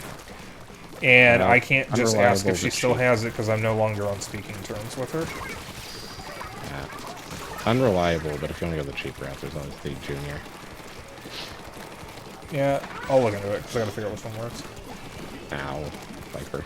Sorrow says she started gaming when she was little with the Atari 2700. I'm assuming she means the 2600. Yeah. Unless there's actually a 2700 that I am not aware of. There was a prototype 2700. That's never released. Interesting. I actually didn't know that. I know there was Atari a has multiple prototypes. peripheral they were working on that would let you play games like Breakout by hooking up something to your head, and it actually worked. And I think, from what I remember, part of the reason why it was canceled is because it scared the executives. Because it worked. Yeah, the weird Atari. Atari made a lot of really random peripherals. They also shot themselves in the legs several times. That's one way to put it. Keep in who would've mind, thought though... competing with yourself with every console is a bad idea. Oh, yeah. Also, keep in mind, the company currently known as Atari is not the company that Nolan Bushnell founded, because that is a different company that bought the rights to Atari after Atari went bankrupt, and then rebranded under Atari's name. Yep. So it's not actually Well, it's not- Atari, they killed Atari and are wearing its skin as a coat. They're That doing is a pretty one good hell of a job, way to put though. it. The Atari 50 collection is actually really good. It's actually the Atari 50 Celebration. I've been getting the name wrong this whole time. Oh, I didn't even. Well, it's still I a was collection. surprised. It is a collection, but Atari. the name is actually Atari 50, the Anniversary Celebration, not the Anniversary Collection. I have somehow managed to misread its name every single time because you'd think it would be collection. Well, fuck you, never really knew what its uncelebrates name your was. anniversary. I always, the official Atari account always just called it Atari 50. The box I have is the steelbook, so it doesn't say. So it says, yes, she meant 2600, but it's right there. It's right that there is a prototype called the 2700 that came with wireless controllers. Interesting. Yeah. Atari was really trying to experiment with controllers. Yeah, we have a 27, or god damn it, we have a 7800 in a ColecoVision. Nice. The keypad. I'm still trying to get that ColecoVision like fully cleaned, by the way. Yeah, my aunt had it in a closet, and even though it was in its original box, it was caked in layers of dust. It works. We don't have many We've games had it but for it works. a few years now, and I'm still trying to clean that thing with isopropyl. Wow. I need to get some more games for it. It still has a bit of like dirt and dust and all the fucking grooves on it. I need to double check if we have Missile Command and Centipede for the 2600, because I actually like those ports. I love Missile Command. Oh, they have a new player. Yeah, they I have just two. 'Cause obliterated them. the other one has the default profile. Or default banner. 5200 versions of those games, but the problem is, you need a 5200. Yeah, I'm probably just gonna skip That's that. an That's investment. okay. Fun fact, there was an app on Xbox 360 called Game Room, which featured a bunch of Atari arcade games and Atari 2600 games, including some made by Activision and even some Konami arcade games for whatever reason. I was number 6 on the leaderboards for Missile Command. No. It is one of my claims to fame as a gamer. Unfortunately, the service has long since ended, so my record is no longer available, so you only have my word. Yeah, the Atari or Activision Sun 5200 games are pretty easy to access because they put most of them in a PS2 collection. Other than that, though, Atari's official stuff is really annoying because the modern Atari just doesn't want to put them anywhere. And I don't really know why, because there's genuinely some good games on there that are just trapped forever. Yeah, I was thinking of tracking down a few retro compilations from the PS2 era. Wasn't there an Activision collection full of Atari games? Yeah, that's the one I was just mentioning, the Activision Atari collection. It's pretty much every single one of their games from 2600 and 5200. Okay, yeah, for some reason I thought you were still talking about the 5200. But, yeah, that's one I want to get, and Intellivision Lives. Oh, that's good too. What is the other? Oh yes, 7800 games. The only re-releases of them, besides on the 50th anniversary celebration, whatever, is exclusively on the VCS. Video The computer modern system? console that they made. Wait, the VCS... Oh, the new one. Okay. Yeah. I They just actually called it the forgot about VCS. that. Wait, that actually Yeah, came I out? have one. Yeah, I actually have one. Why? I heard... It was on sale for really cheap. Oh, Someone no, no, needs no, to- no, no. It's the Amico that never came out. The one that they're actually canceling. Yeah, That's yeah, that one the deserves to be canceled. Intellivision one, isn't it? Yeah, Did you just say it deserves to be canceled? yes. I don't know It deserves everything to be that's going on with it, but it has been a nightmare for the company. Nothing has gone right. Okay. Yeah. Apparently, So I got they've pretty overall much been splatter, lying about number the one entire time. target, and like number 1 turf anchor. What the fuck happened? What'd you say, Simki? Oh, but they pretty much been lying about the Amico the entire time. Was it the Amico where the prototype for it they had at a convention was actually a fucking SNES, like the guts of an SNES slapped under an Amico shell, held together with rubber bands? It was them. Wonderful. Okay, that is... Yeah, they had nothing. Also, I think someone rage quit in that previous match. It was the Splatana Stamper Good. main who kept trying to kill me while I was in the center and just kept failing over and over and over again. Oh no, Simki has the blobber. I tried to say blob apple because one of the enemies is named Rick Apple. Also, Goku's here. Oh no. Yes. Speaking of Goku, I love how with Pokemon Scarlet and Violet, everyone is saying that out of the 3 like main characters in the stories, Arvin is non-binary, Penny is trans, and Nemona's gender is Goku. That was that a bitch. It's Brazil. Just realizing a lot of those old companies, their stuff, like Intellivision and Atari, their stuff has just ended up in the weirdest places. But it just made me think of Television ended the up account with Hatsune Miku in weird places. Oh my god, I forgot about that account. Like, yeah, and Television ended up with a bunch of scammers because the main guy who's running the Amico has no experience with video game development at all. He runs an orchestra. Okay.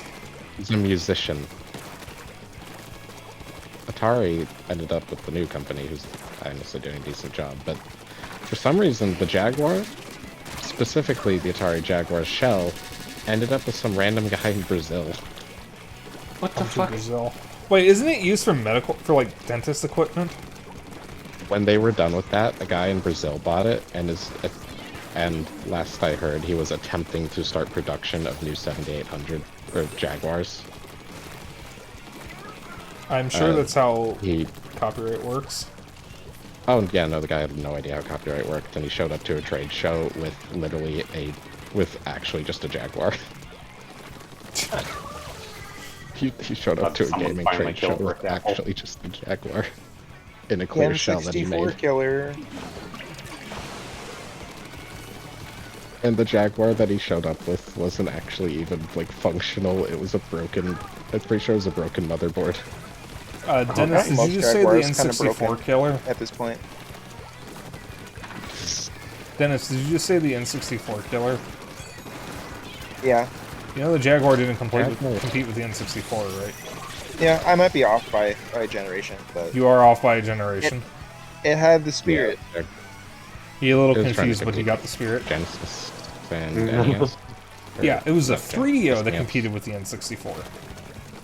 Yeah, and lost due to pricing. From what I know, the 3DO is Oh, actually actually, pretty yeah, good. because the Jaguar was the first 3D one. Well, it wasn't 3D, it was 64-bit. It could do 3D. The Jaguar was 32-bit. You can't even say it was 64-bit. Well, they They claimed said it was had more 64. bits. Yeah, they slapped another processor on there and decided that math was the way they were gonna win. Yeah. I've actually heard the 3DO is pretty good despite its reputation. It doesn't have any copyright protection, so you can just burn discs for it. Yeah, burn discs have issues, so you do have to get the right kind of CD burner. But yeah, you can just try to burn 3DO games. You can do that with the if you Dreamcast do as own the well if you system. have the right Dreamcast model. Well, you have the right Dreamcast model. I haven't used Yeah. it to obtain any games, but I do have a bootleg copy of Quake, which I burned as a test. It's a homebrew And- port. The best thing about that copy of Quake is I kind of just printed out, or I edited together and then printed out a like an actual sleeve for inside the jewel case, so it has a front, back, and spine. So it just looks legit. It's just not. That's actually a really good way to do it. Yeah. We have a couple of games that are missing, like the inserts, like our copy of Soul Reaver Legacy of Kain. And I still need to actually... You almost make got the the, one, right? Oh, wait, it's Legacy of Kain Soul Reaver, isn't it? Yes, because the franchise is Legacy of Kain. You're right. I still need to actually get that sleeve made. Yeah. We also need it for The Sims 2 on PS2 and iNinja on PS2. Worms Fort Under Siege as well. And also one of the Prince of Persia games for original Xbox, because the bastard who put the sticker on the case put it on the label.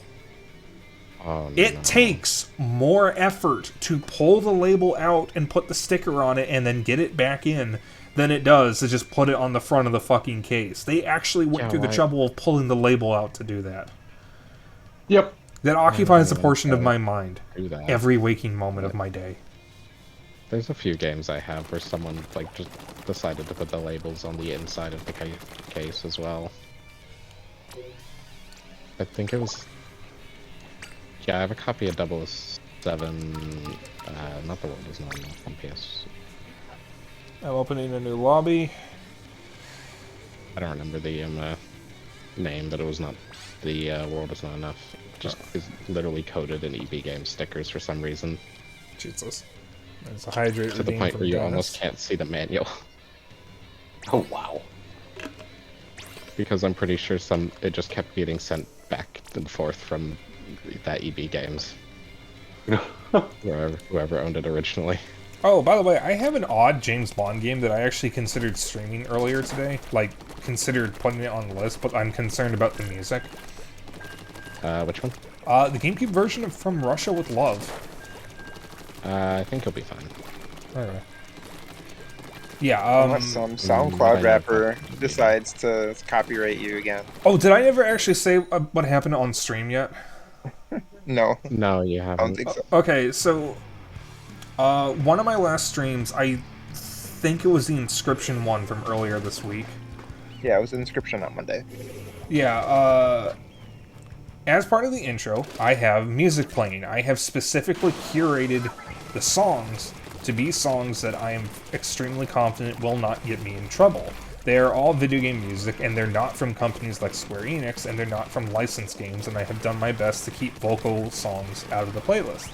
Anyways, one of them was Humming the Bass Line from Jet Set Radio, and Jet Set Radio's soundtrack was done by Hideki Naganuma, who I know likes fans talking about his music and using his music as long as they credit him and whatnot. Oh yeah. So, when I finished streaming Inscription, I uploaded the VOD like I normally do, and I noticed on Twitch that my VOD was muted, and I thought, that's strange, it shouldn't be muted.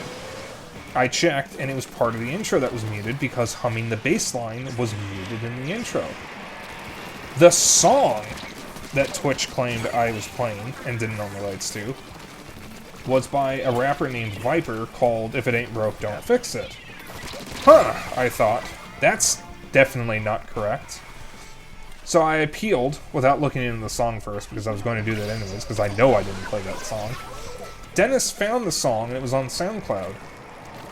I had to listen to the song and noticed something was strange. First off, the account on SoundCloud was called Viper, but it didn't have a profile picture or a profile banner, which is already a red flag.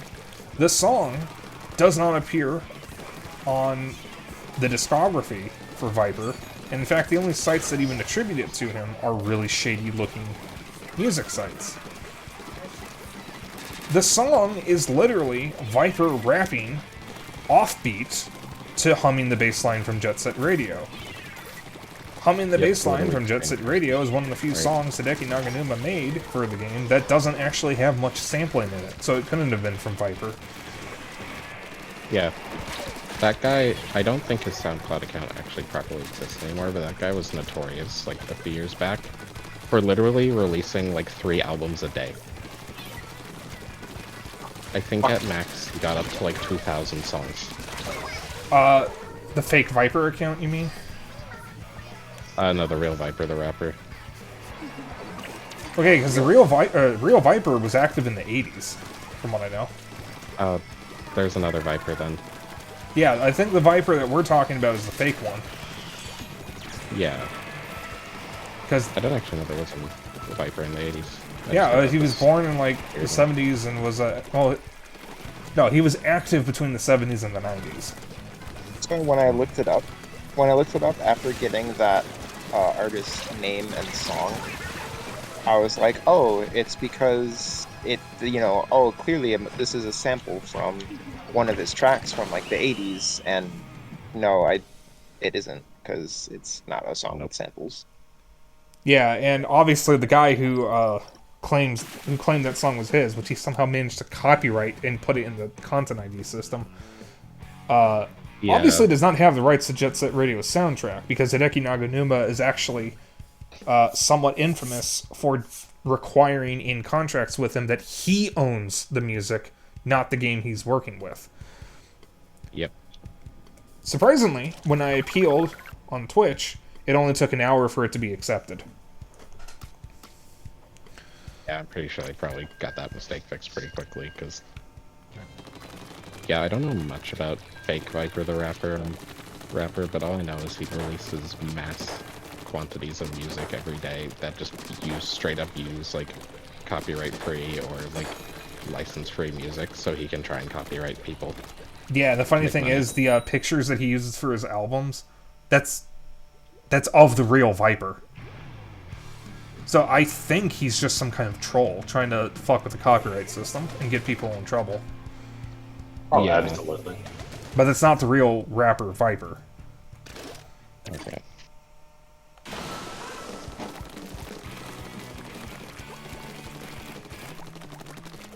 Simki, I have joined you in the lobbying of blogs.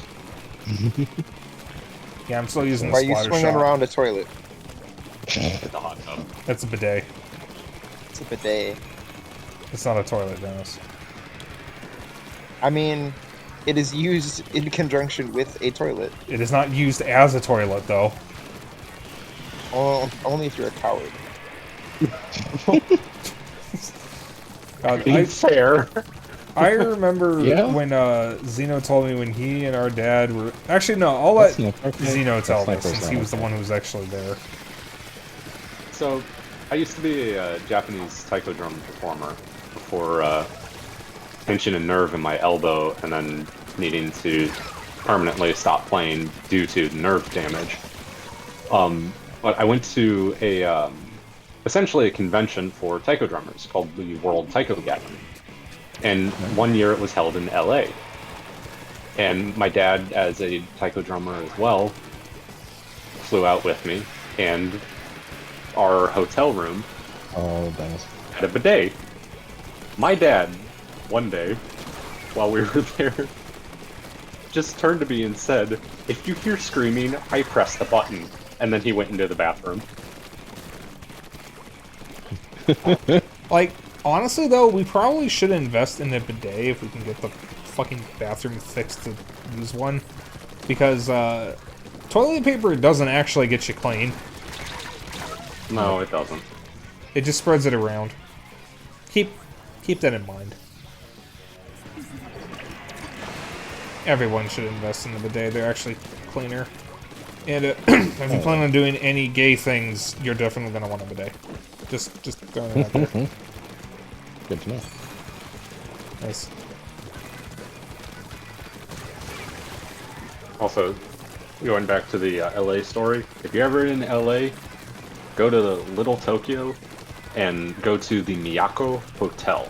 Because there's a really, really nice little side street there that's full of Japanese shops, and there's a nice Korean barbecue joint there. Yeah, good to know. If I can ever get over my anxiety of traveling, maybe I'll visit Soro in California and see if there's any way we could do a road trip up to LA. Or down to LA. I don't know.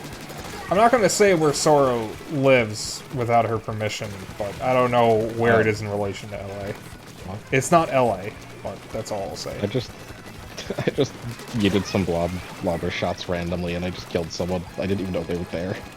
I love doing that. It's so disrespectful. She says up in east. Han, are you up in east from LA, or is... Oh, LA is up in east from you. Okay, yeah.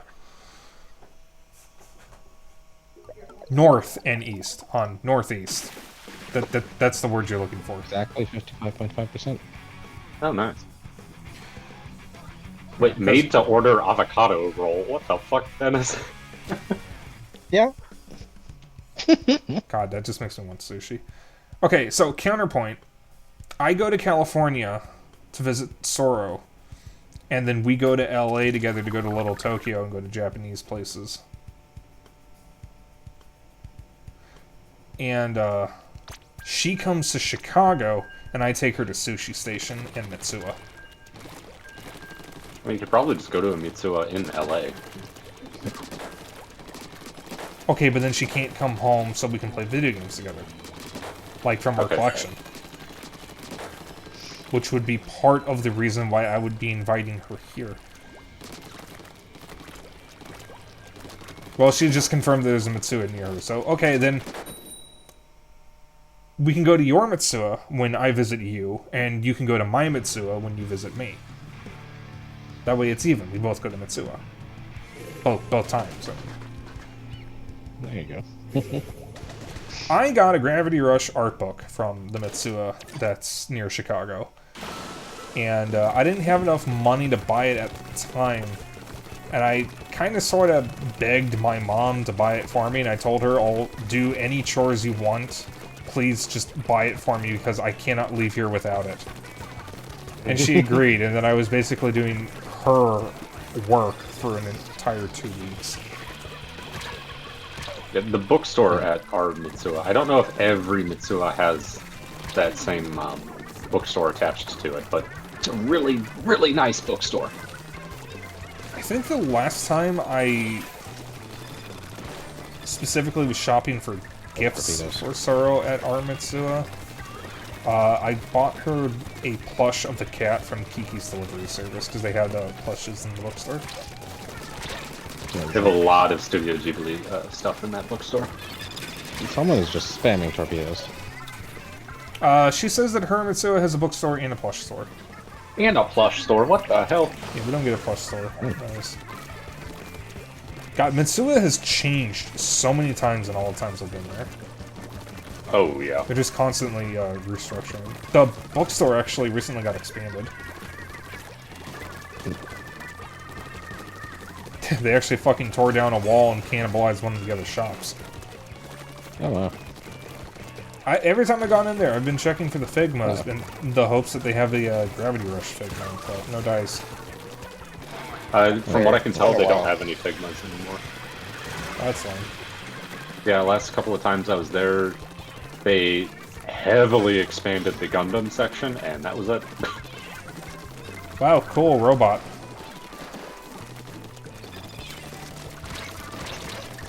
My favorite genre of those memes are the, ones that were... You know the meme where it's the guy missing the point, looking at the cool robot from Gundam? Oh, yeah. I like the edits where the person has the point down correctly, but the point that they're missing is something else. Like for Celeste, the person says something about depression is something we all have to live with, but the actual point of the game is trans people can double jump. Oh my god, I'm fucking dead. Yep. Oh, this for Celeste. I mean, I feel like that's the main takeaway from that game. California fucking sucks memes. Isn't that for Fallout New Vegas? Yeah. Oh my god, what the fuck? There were 3... Well, I've seen two different ones Someone just threw for 5 fucking New Vegas. I think torpedoes one at of them me. is What the hell? California fucking sucks, and the other one is, no, it's not they them's can triple. New Vegas was California fucking sucks, and then another one was bisexuals get a plus 10% combat bonus. I was trying to take a sip of water. Fuck you. I just almost spat water all over my fucking desk. God, I love that genre of memes, though. I don't even care that we lost. I do too. I saw a meme. Well, it's not really a meme, just a funny reply of someone posting a flag of California and someone asking why the bear only has one head. Oh, God. I actually have an this is not the new NCR. California Republic flag. I actually have an Just NCR hoodie, and I'm surprised nobody asked me that I'm from California. If I'm from California, because I am not. I'm from Chicago, I live in Chicago, I will live in Chicago, I will die in Chicago. I have a Red Rock Canyon t-shirt. I completely Because forgot that I the went to Red California Rock, flag actually has a bear on it. It's literally, Yeah, it just kinda does. it's just the new California Republic flag, but with the normal bear. Can't believe they copied New Babe, Vegas you're from like South that. Carolina, you're not from California. You live in California, but you're from South Carolina. I'm from Chicago. I've never lived anywhere else.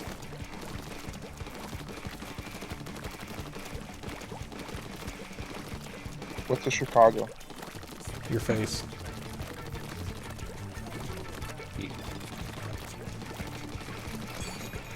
I was gonna say something, I no longer remember what it was. First to down That is someone true. with the blob bobber and just threw a sprinkler where they died. Sorrow is correct. She did travel around a lot with FEMA.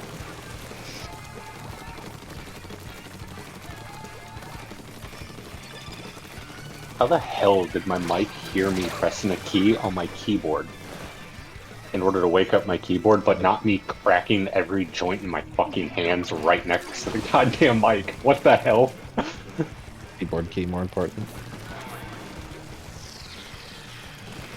I mean, I know it's a mechanical keyboard, but it ain't that loud. Jesus.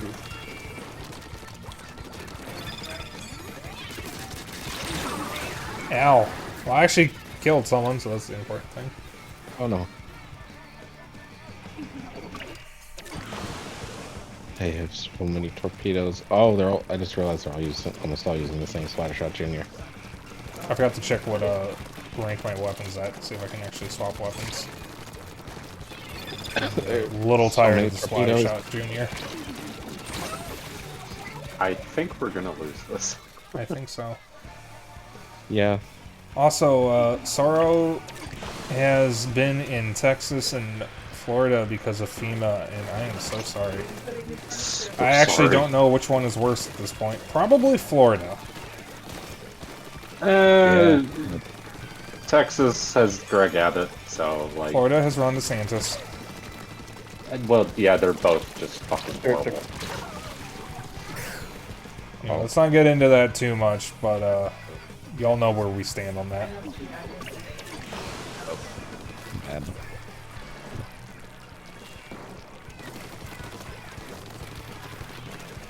Florida, I have heard Florida have been described as the butthole of the U.S. and the armpit of the U.S. I would It like does to have add Disney to World, that though. and call Florida like the area of your back that you can't reach when you have an itch. One of their Buttershot users just is acting like an NPC right now. Oh, that's just the Splatoon player base. Yeah, they kill someone, run back onto the tower, and just completely stop moving.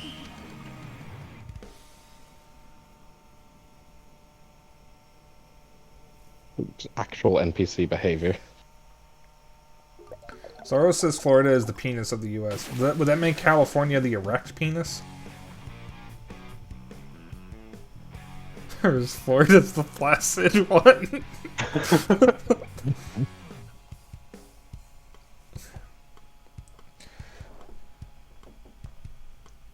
Florida is your state without Viagra. California is your state with Viagra.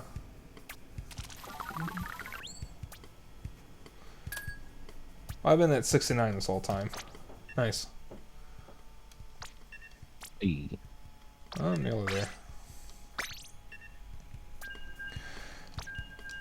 At some point, I should stream the Gex games, or at least the two I have. I should probably get the PS1 versions, because I have them on N64. But Gex 3 continues the trend of areas being named after movies or shows, obviously being parody names. And one of the areas is a parody of the horror film Lake Placid. The area is called Lake Flaccid. I can't believe they actually got away with that on N64. I'm surprised. There's a sign that says no premarital Gex. Oh my god. The PS1 version is actually raunchier. Because keep in mind, Agent X, Gex's girlfriend, was a Playboy model. Oh, did you guys not know that? No, I didn't. Also, in the North American version of Gex 3 and the other versions of Gex, Dana Gold voices Gex. Specifically, the UK version of Gex 3 features Danny John Jules as Gex, better known as Cat from Red Dwarf.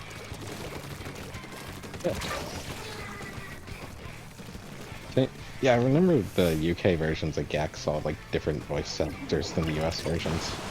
Yeah, I don't know about Gex 1 or Into the Gecko, but Deep Cover Gecko on PS1, not even just PS1, Deep Cover Gecko in general in the UK featured Danny John Jules instead of Danny Gold. Pretty sure both of them had the different voice actor. By the way, if you've never seen Red Dwarf, Red Dwarf is one of the few British comedies that has actually aged remarkably well, because two of its lead actors were black, and the writers had the forethought to run all the jokes through them first. Hey. Good on them. Though the revival seasons aren't nearly as good. It's simultaneously one of the best British comedies and genuinely one of the best sci-fi shows ever made. Because it's a sci-fi show that parodies sci-fi tropes. And it's actually really, really good and really funny. Danny John Jules plays a character named Cat. He's called that because he's actually the main character's cat. More specifically, he is a creature that evolved from the main character's cat after the main character was put in cryosleep for 3 million years when there was a radiation leak upon the Red Dwarf ship. And his cat birthed a species that evolved to become bipedal. Oh. Yeah, welcome to Red Dwarf. Yes. Interesting. And one of my favorite moments in Red Dwarf is where one of the characters, whose name is Rimmer, which is an unfortunate name, and I'm pretty sure that's the point, Yeah. is telling the crew, "All right, Crichton, set the ship to red alert." And Crichton goes, "But sir, are you sure? It does mean changing the bulb." This is the alert sign. Ow. So this... I don't know if it's any different, but there's actually a Game Boy Color Gex, the version of Gex 1. There is? Yeah. I didn't know that. Yeah, I figured that out when I was finding the Japanese cover of Gex 1. I think you sent me that before. Yeah, I did during one of your streams because of how horrifying it is. I actually liked Gex as a kid. I haven't tried to play it recently, so I don't know if my memory is... Well, I know Gex 2 and 3 hold up pretty well, but Gex 1 is not very good. Gex 3 definitely holds up better than Gex 2. Yeah. Gex 2's biggest problem is a lot of the level motifs repeat. So there's a bunch of levels that have the same assets in them. Gex 3, every level is unique. Okay. Neither of them truly parody any of the films they reference, though. And I wonder how long until we get a Gex reboot. I believe THQ Nordic owns, specifically Embracer Group owns Gex now. So Yeah, then probably nothing. we have a higher chance of games like Gex, Deus Ex, and Legacy of Kain coming back under Embracer Group than we did Square Enix. Yeah. Right. Forgot Embracer Group was actually interested in bringing that stuff back. Embracer Group isn't the best company, let's be real. However, they do genuinely seem to want to use their IPs, which is more than can be said for most companies. Yeah. They own a lot of IPs, but the problem is they don't own a lot of actually good ones. As someone I saw put it, they own a lot of mid IPs. They don't actually have any top sellers. Aside from Tomb Raider, which unfortunately has been lagging in several areas for quite some time. I mean, the modern trilogy was pretty good. It was pretty good, but I'm assuming Shadow the Tomb Raider didn't do well because within a month after release it was already discounted. It wasn't very good. That's its main issue. I mean, I actually did not finish it, so I do not know. It was good and had cool tombs and puzzle stuff. The narrative itself was kind of all over the place though. The game was the fun. Tomb Raider. Which one was that? Was that the second? That was the third. The third one. Yeah. Okay, yeah. The third one I haven't finished. Yeah, and I haven't finished Third one, it's just the general consensus is story is kind of wacky, but it's at least pretty fun. Although, although way too annoyingly handholdy on some of the puzzles because I got very bugged by, it does the thing where they have the main character repeat in their thoughts a hint of what to do next, and she did that. Laura did not shut up, and I'm like, I already know what to do. Please stop telling me. And I hate it when games do that. There's a few games I've played where it's literally every 5 seconds it repeats. Yeah. Apparently that is one of God of War Ragnarok's biggest problems is the main character, especially Atreus, does not shut up about puzzle solutions.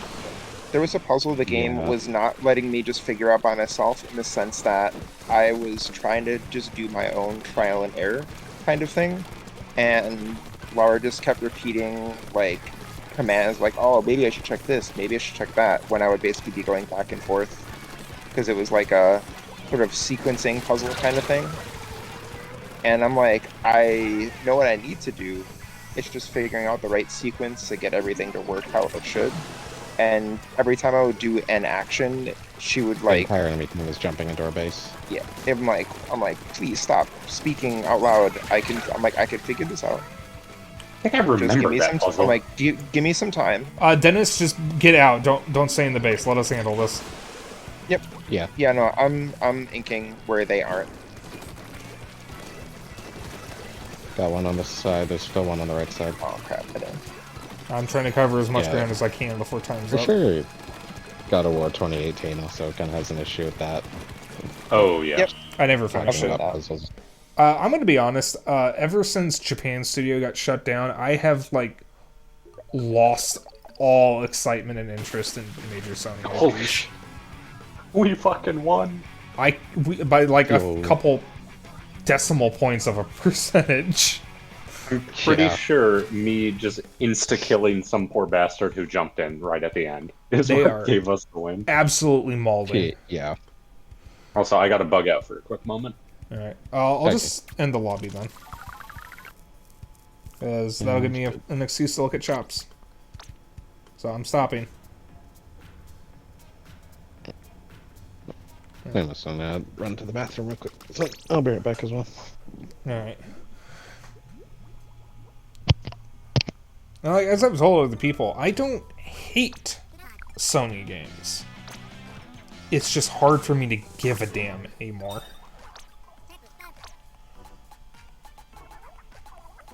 You say you don't like Sony games? You mean you don't like the critically acclaimed The Last of Us, featuring the critically acclaimed HBO adaptation of The Last of Us? My honest thoughts about The Last of Us is it's a pretty good narrative, and that's the only reason why anyone should play the game, because the actual gameplay is fairly basic. The Last of Us 2's gameplay is actually phenomenally fun, though. Which is funny because it's got a frustrating narrative, from what I know. The narrative's also great, and people are just arguing about that in bad faith. Well, no, I'm not even talking about that. The ending is not satisfying at all, because I know what the ending is. People are no, it works fine. It definitely works fine. If you're like reading about it, it's different from like when you actually go through the whole game. Like, it works fine. I mean, I'm still going to play through it at some point, but I am not looking forward to the ending because I have not heard good things about the ending. Nah, I just go into it with an open mind because I thought it was very good. Well, okay, even if I try to go in it with an open mind, it's still going to be tainted by Sony being Sony, so I'm going to be actively fighting the urge to care True. because of that. 'Cause I feel like said, The Last of Us needs a different PR person because Neil Druckmann really does his best to make his game sound like obnoxiously pretentious when it's just like solid. I'm like, let the game do the speaking itself, Neil, please. You got a good game. well, don't worry, Stop because talking. they're probably not making The Last of Us Part 3. Yeah, they are. No. They said they might if they have an idea for a story, but they're actually done with both it and Uncharted. Nah, they're gonna make a part 3. Neil Druckmann himself said that unless they have a new story idea, they are probably not doing Part 3 for now. They're focusing Oh. on a new IP. Oh. Okay. I didn't realize you were referring to news that only just dropped like 2 days ago. Yeah, Because pretty much the consensus before that was, yeah, they're definitely going to be making Last of Us Okay. Part 3. Never mind, I didn't know that. Because before that, it was it felt like it was like that they were definitely going to do it. For sure. I need to It's point not- out that a it's not lot of people give guaranteed. Nintendo shit for discarding IPs. Nintendo has a lot of IPs, but the majority of them are actually designed to be one-offs. As far as actual franchises, games that have like 3 or more entries, they're actually on par with Sony for IPs that they have abandoned. And there's also IPs that people want to act like they're abandoned, and by saying that, they clearly haven't played the games because people like to throw in the Mother series as a series that was abandoned by Nintendo, and I'm like, you clearly didn't play Mother 3 because that series ended with Mother 3. Like, that got Yeah. wrapped up. Yeah, There's Shigesato no, Itoi outright said like, he's it's done with the done. series. like, it's There's done. no going It's back. it's done. It's not a, there's no sequel bait. There's no like, oh, like if you would be making a Mother 4, it would be something completely new. That game like actually ends, and the creator has been like, yeah, that was it. This 'Cause, is I what mean, we got. Me and Simkey could probably name a bunch of Nintendo IPs that haven't had a new entry in a while, but if you're talking about Sony, there's Ark the Lad, Legend of Dragoon, Dark Cloud, Jak and Daxter, Ape Escape, Parappa the Rapper, Wipeout, Medieval. I'm not counting remakes, that doesn't count.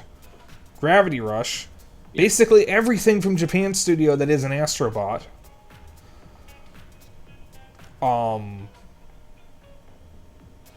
Patapon, which I think was Japan Studio. Actually, now that I've Yeah. said that. Little Big Planet hasn't had a game in a while. I know there was Sackboy, but that kind of just stopped count out of the that. blue.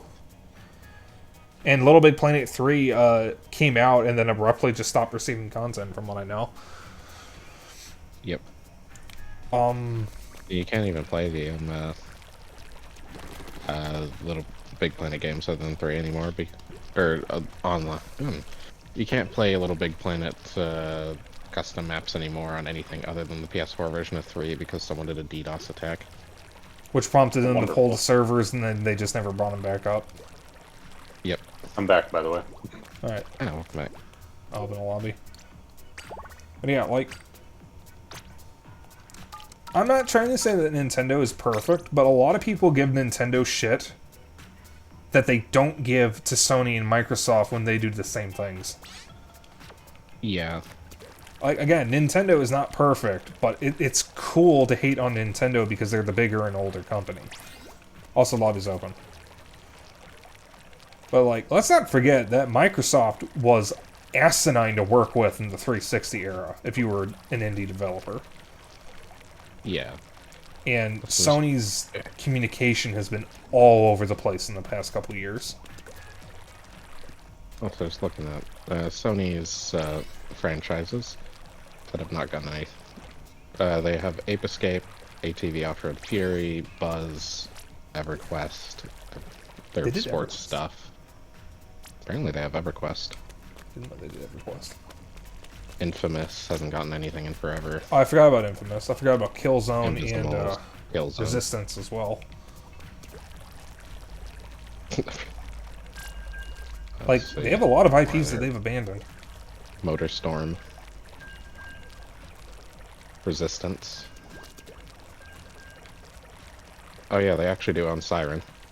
Yeah, because that was Japan Studio.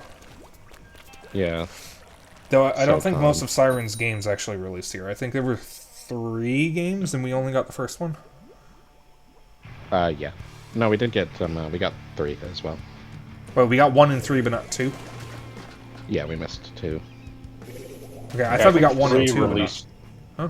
3 released in the West as 2, from what I remember. Yeah. Ah, And it released as a digital exclusive PS3's episodic game. ugh. Oh, one that way I to- didn't know. That's one way to And, fucking murder your game's chances. Yeah, so is this another NPC over here? I think so. Oh, never mind.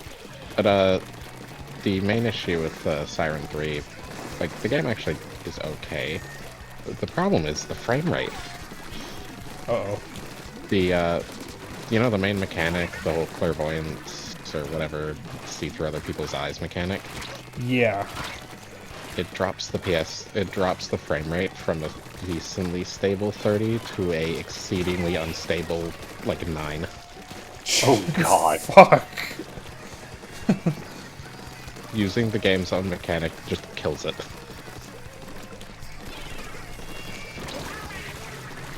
Also, I just besides obliterated episodic 3 people. games. But for some reason, episodic games were really, really popular in like from like 2012 to 16. Oh my It god, was you just ink-stormed after I cheaper to leave. bank on as far as executives were concerned. I say, Also, the popularity of Telltale kind of shot themselves in the foot with that. yeah, Because while it did work for a while, most people, when an episodic game was announced, just said, oh, I'll just wait for all the episodes to come out. So then the game didn't get any sales Yeah. until the final episode, which would have been after they decided that the series would continue, or not. yep. Most of those episodic games got obliterated by that. At least we got the complete Final Fantasy VII remake. You're not going to just split it up between God knows how many games. They wouldn't just release one episode that's only the first 10 hours of the original game. Not even the first 10 hours. They wouldn't just do it where it's just the first It's couple not even the hours. first 10. Is there like any news on like, you know, when the continuation of that is going to be? Because Oh, we got the far, remake. I know that they put out that like DLC kind of like what are like the retrograde, Yeah. whatever, Oh. which I don't believe was really a new chapter, right? No, Dennis, we got the remake. The rest of it isn't a remake. Oh, I know, but like, still, I know They the technically thing met behind. their obligation already. I know that I know Yeah. what you mean by that, but like, yeah, it's like, there was more to Final Fantasy VII than that, and they didn't exactly end the story either way. And then what did they do instead? Didn't they announce like a Crisis Core like thing instead? Crisis Core remake came out, Yeah. and that's actually pretty good. It's faithful to the PSP version.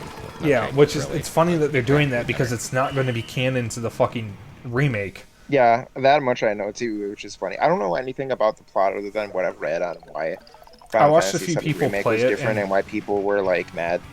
Watching people play Final Fantasy VII Remake guaranteed I would never play it. I actually like the original.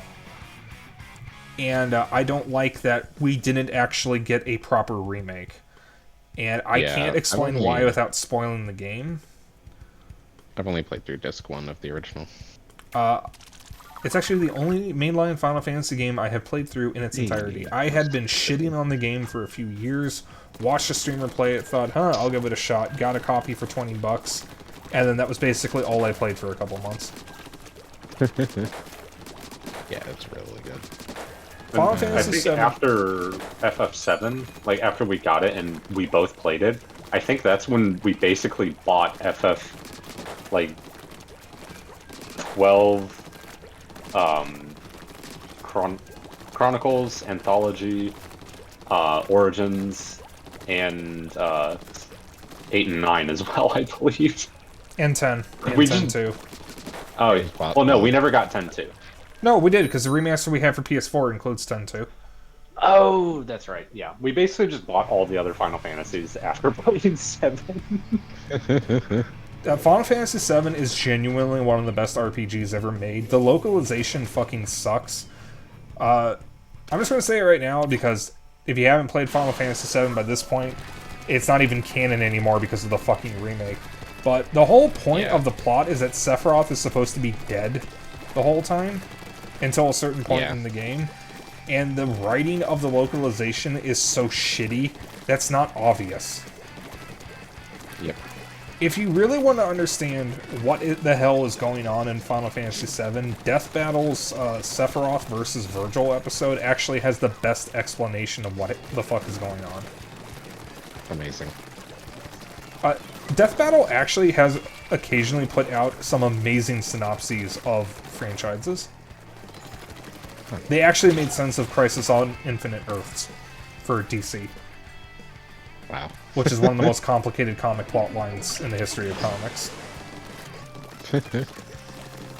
Yeah, the FF7 stuff coming out. Let's see, the Crisis Core remake came out. There is going to be a replacement prequel that's coming out at some point. Did you just say a decanonize replacement Crisis. prequel? Yeah, they're literally coming out with a game that's going to decanonize Crisis Core. Oh my What god, the fuck? Square. Oh yeah, At least that's what I think. whatever because Square it's has really been confusing. smoking, can we set up an intervention? What else? They're coming out with a mobile game ? I'm not entirely sure. That is going to be a top-down story compilation of every single FF7 game. Oh my god. Let's talk about Kingdom Hearts. No. Yeah, I don't know what the fuck is up with Square Enix. They're turning into one of the most frustrating Japanese You know- companies right now. I'm actually confused on the whole, on the situation with Kingdom Hearts in the sense that people like to meme about how confusing the plot for those games were, and having played through everything all the way through Kingdom Hearts 3, the plot up until Kingdom Hearts 3 is actually very easy to follow. And Yeah. then with Dream Drop Distance starts to get a little muddy, but you know what, we're still hanging in there. Then Kingdom Hearts 3 does a bunch of really weird and vague stuff, and then has things canon to the mobile game that make no sense, and raises a lot more questions than answers, and now I have no idea what's going on with the plot anymore. I mean, like, Kingdom Hearts 2 Everything was was actually fine. really easy to follow, even when I was a kid. I felt like people's jokes about it, like leading up to, because people joke about it leading up to Kingdom Hearts 3, and I'm like, I don't really know where that came from because they're actually pretty easy to follow if you just play the games and pay attention to the story. They're very linear and easy to follow. But then Kingdom Hearts 3 actually happens, and then yeah, I agree. They started to get a little complex there. I think it's Yeah. because to an outside observer, it makes no sense, but that's because they don't have any context for what's going on. Yeah. 'Cause that's the key thing. If you look up almost any JRPG's plot on, say, Wikipedia and read the plot synopsis, it's not going to make any fucking sense.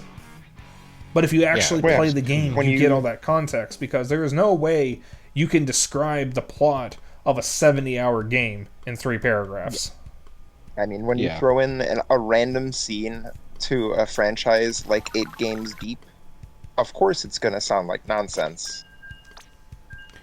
I but will it's say, probably not nonsense. Kingdom Hearts 3 gave us 2 of the funniest fucking moments in JRPG history, where Woody tells a member of Organization 13, "I'm guessing no one's ever loved you before." And when I saw the scene where, I don't know who they're fighting, but it's in the Monsters Inc. level, and Mike and Sully grab the enemy that you're fighting, they throw him in a door, and then they throw his door into a door, and they just keep doing that over and over again, and then finally shred the door. That's one of the funniest fucking sequences I've ever seen. Also, Yeah, Donald Duck they're- single-handedly casting the most powerful Final Fantasy spell ever recorded. Zeta Flare. Yeah. Which actually makes him more powerful than the fucking summons of Final Fantasy. Because not even Bahamut Zero or the other versions of Bahamut or Behemoth can do Zeta Flare. Yeah. Also, FF7's story is also just kind of completely screwed right now. From the original anyways, because there's a couple of Japanese exclusive games that just never got translated. Don't you love that? And Oh, you get back here, you little they shit. will not they will not get translated because can you guess what platform they were on? What? J2ME flip phones. What? Oh, God. Oh, There's a flip phone Final Fantasy game that's like 18 chapters long that no one has the canon. full version for. And Well, you and it's can't canon? emulate them if you wanted to, because their main mechanic was the way you got spells was to take pictures of things and it would generate a spell based off the color. Jesus. The game is canon. Of course it is. There was a limited time play, like stage play, set in Nier Automata's universe, or which is also part of the Drakengard universe, that is canon. Okay, this guy is literally just leading us around. Yeah, like He's not actually where playing. is it the brush person? It's Joe Mama. Is it the Yeah. person Oh, with he- brush? Yes, his name is actually Joe He's Mama. just trolling. Yeah. No, Joe I've been Mama and ignor- Silly I've- Goose. I've been ignoring the person with the brush because they're not doing enough ink to really matter anyways. So, like, I'm just letting them do their own thing because they're not doing enough work for it to matter. Oh, yeah. God, I feel like flip phones are an area of gaming that not enough people care about. I don't know if it's actually worth talking about a lot of those early mobile games, but like that's an entire series of gaming storefronts. Some of them are worth like mentioning occasionally. There's a really impressive Russian exclusive port of Road at War for flip phones. Oh, That's actually like fully 3D. oh, that's cool. What else is kind of worth mentioning? There's an exclusive Kingdom Hearts game. That's not a Chain of Uh, Memories, is it? No. I think it's just called Kingdom Hearts. It's the retelling of Kingdom Hearts 1 on flip phones. No combat or anything. Surprisingly not included with the canon of like all those extra games. Yeah, the flip phone game was decanonized because no one can get it anymore. Unfortunately, the now out of service mobile game is heavily take a canon look at and their actually base. the main plot of Kingdom Hearts. Nice. They decided let's make the pay to win mobile game plot be where the plot goes moving forward with Kingdom Wait, Hearts 3. One of the brushes I cry a drew a little. heart on the map. Oh yeah, I saw that. There's a section of the map that they didn't cover, and there's Yeah. just a little purple heart in there. What else is worth mentioning? There's decent versions of Sonic Unleashed and Generations. What They're not like anything to write home about. They're kind of interesting to check out. The only mobile game there's- trivia I know is one of the Ratchet and Clank games has an unused crate texture that was used in one of the mobile games. Yep. Those ones are also pretty decent. There's a surprisingly good God of War side-scrolling beat-em-up on J2ME, as well as a Witcher game. Is that CDPR Witcher, or... Yes, CD Projekt Red Witcher. I thought you just said CD Projekt Red Richard. Oh. the Richard 3 assess the... What was the fucking third game's title? Okay, wait, this is either a group of 4 or 2 groups of 2. I don't even want to know. I don't know either. When Witcher 1 came out, there's also a J2ME version. The first game adaptation of Cyberpunk 2077 was actually a flip phone game. Really? Yep. And you 2006. and the one who don't know. From what I It's actually pretty good, understand, Cyberpunk 2077, the CDPR game, actually butchers the personalities of several characters. It does, to the point where the flip phone game is actually more accurate to the like Cyberpunk lore. Specifically, Johnny Silverhand, or whatever his name is, if I remember correctly. That was correct. Okay. If I remember correctly, the game Great. really ruins his character if you've actually read the books. Yeah, that's what I heard too. Now, keep in mind, I heard this all secondhand because I have not read the books, I have not played the game, so I have to trust that the information that Zeno looked up when we had that conversation over a year ago is correct. But no, they absolutely fucking butchered the characters. This also has reminded me that I need to read and track down the rest of the Shadowrun books, because I actually have the first Shadowrun book. And I need to play Shadowrun Returns. There's this game on the Xbox 360. No, called no, we Shadowrun. don't speak of that one. That is not Shadowrun. I liked it. It was fun. It's a fun game. It has cross-platform. And the cross-platform, I don't I actually have the SNES SNES Shadowrun, by the way. Oh, damn. It's actually from my sister's SNES collection that I am currently, quote-unquote, borrowing until she decides she wants it. Also, Wait, that was hers? yeah, That was from her collection. I didn't buy that. I played it as a kid. You bought that. No, I played it as a kid. Huh. I couldn't get far in it because the game scared me. I actually would like to play through it someday. I don't think I'll stream it because it's not really a great stream game, but I might show it off at some point. cool. I don't know. I've never actually seen it. There's a Genesis Shadowrun and an SNES Shadowrun. The Genesis one is very different. Some people prefer it, but the SNES one is actually canon to Shadowrun Returns. Because the revival, Shadowrun Returns, is actually a continuation of the story from the SNES game, because it features the protagonist of the SNES game as one of the major characters. Yo. Which is pretty fucking cool. The SNES game is loosely based off of the first Shadowrun book, which I own. It features the same protagonist, but the plot is different. But it does feature the same villain, which is the Syndicate leader, who is an actual dragon. Not an anthropomorphic dragon, an actual giant-ass dragon that can talk. I think we won? Question mark? He's the final boss of the game. Oh, we absolutely won. We destroyed. God, I really need to play Shadowrun. Apparently I had enemy base thinker. Alright then. Yeah, if you have any games that were on the 7th gen that you like can think of, besides Nintendo, look them up. There's probably a flip phone version of the game that exists. So you're telling me companies making mobile ports is nothing new? No, not at all. Well, I mean, to be fair, they did do that with handheld games all the time. Yeah. Just about every N64 and PS1 game has a fucking Game Boy Color version. Yep. Also, if you have any old flip phones lying around, check through them. There might be a ROM that's a missing piece. If you have any games. My flip phone is dead. Damn. Yeah, I never had any games on it. All I had was a Galaga demo. Yeah, people are heavily searching for a lot of ROMs, specifically, especially the Kingdom Hearts one. Booty Goon? Dude, this game is aimed at kids. Yeah, wait, what the fuck? His name's Booty Goon?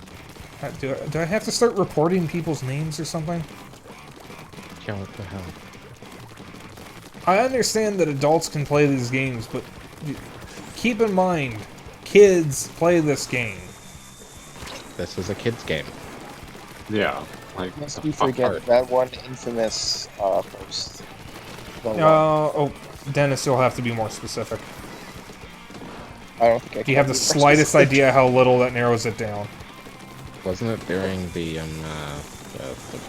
Island Flatfest food? Yep. It was Yeah. a Team Grub related one. Team Grub related stuff was, no.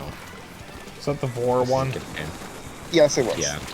I didn't see that because I thought you were talking about the delicious mayo one from Mayo versus Ketchup in Splatoon 2. Oh, that I mean, that's correct, but that was good too. That's why I said, do you have the idea? I mean, Do you in have the Splatoon slightest idea 3 how little that specifically, narrows like, it down? The one that got major, like, call-outs on Twitter over that one. Like, yeah.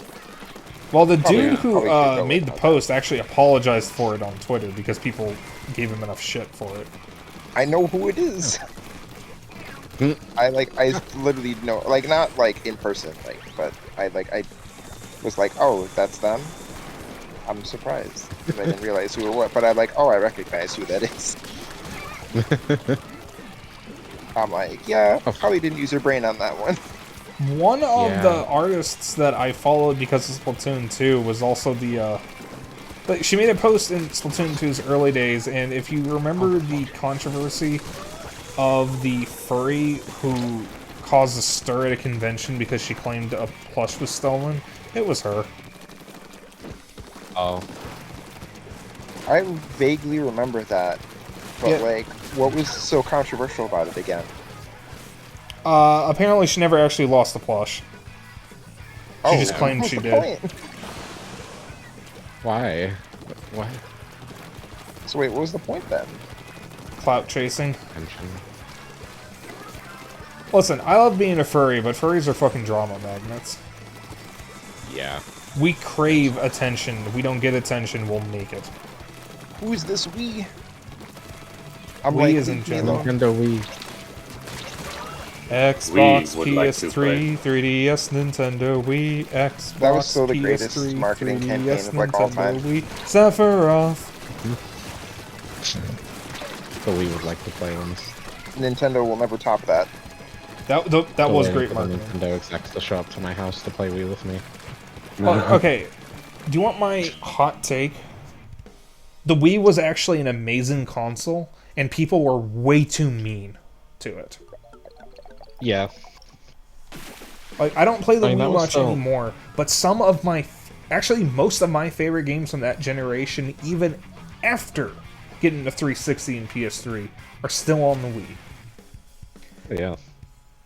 Also, the Wii has Xenoblade Chronicles, Pandora's Tower, and The Last Story. And so. Lost in Shadow, and Mad World, and Skyward Sword, and Mario Like Kart State Wii. 2, Mario Galaxy. Mario Galaxy Galaxy. 2. It has the Klonoa Boom Blocks. remake, which is pretty decent. Boom Blocks Bash Party. Yeah, Boom Blocks for is so some much reason fun. For some reason, the I should Speed stream Racer Boom tie-in Blocks. game on Wii is actually like amazing. The what? The Speed Racer tie-in game on Wii is actually like amazing for literally no reason. To the live action movie? Yeah. I had forgotten it even existed. Yeah, I have it, and I genuinely recommend picking it up. It's really fucking good. The Wii That's also has the actually better hilarious. version of Need for Speed The Run because it doesn't have the stupid serious plot. It's just a goofy one. That soundtrack is also what introduced me to Tim Myers. I've only got one song from his, the one that's in the game, but it's actually one of my favorite songs. Hey. Life's a Party by Tim Myers. Plays in some of the best moments of the game. Oh, so do we have? Not too much I can think of at the top of my head. I'm not in the game room, so I can't just look at the shelf right now.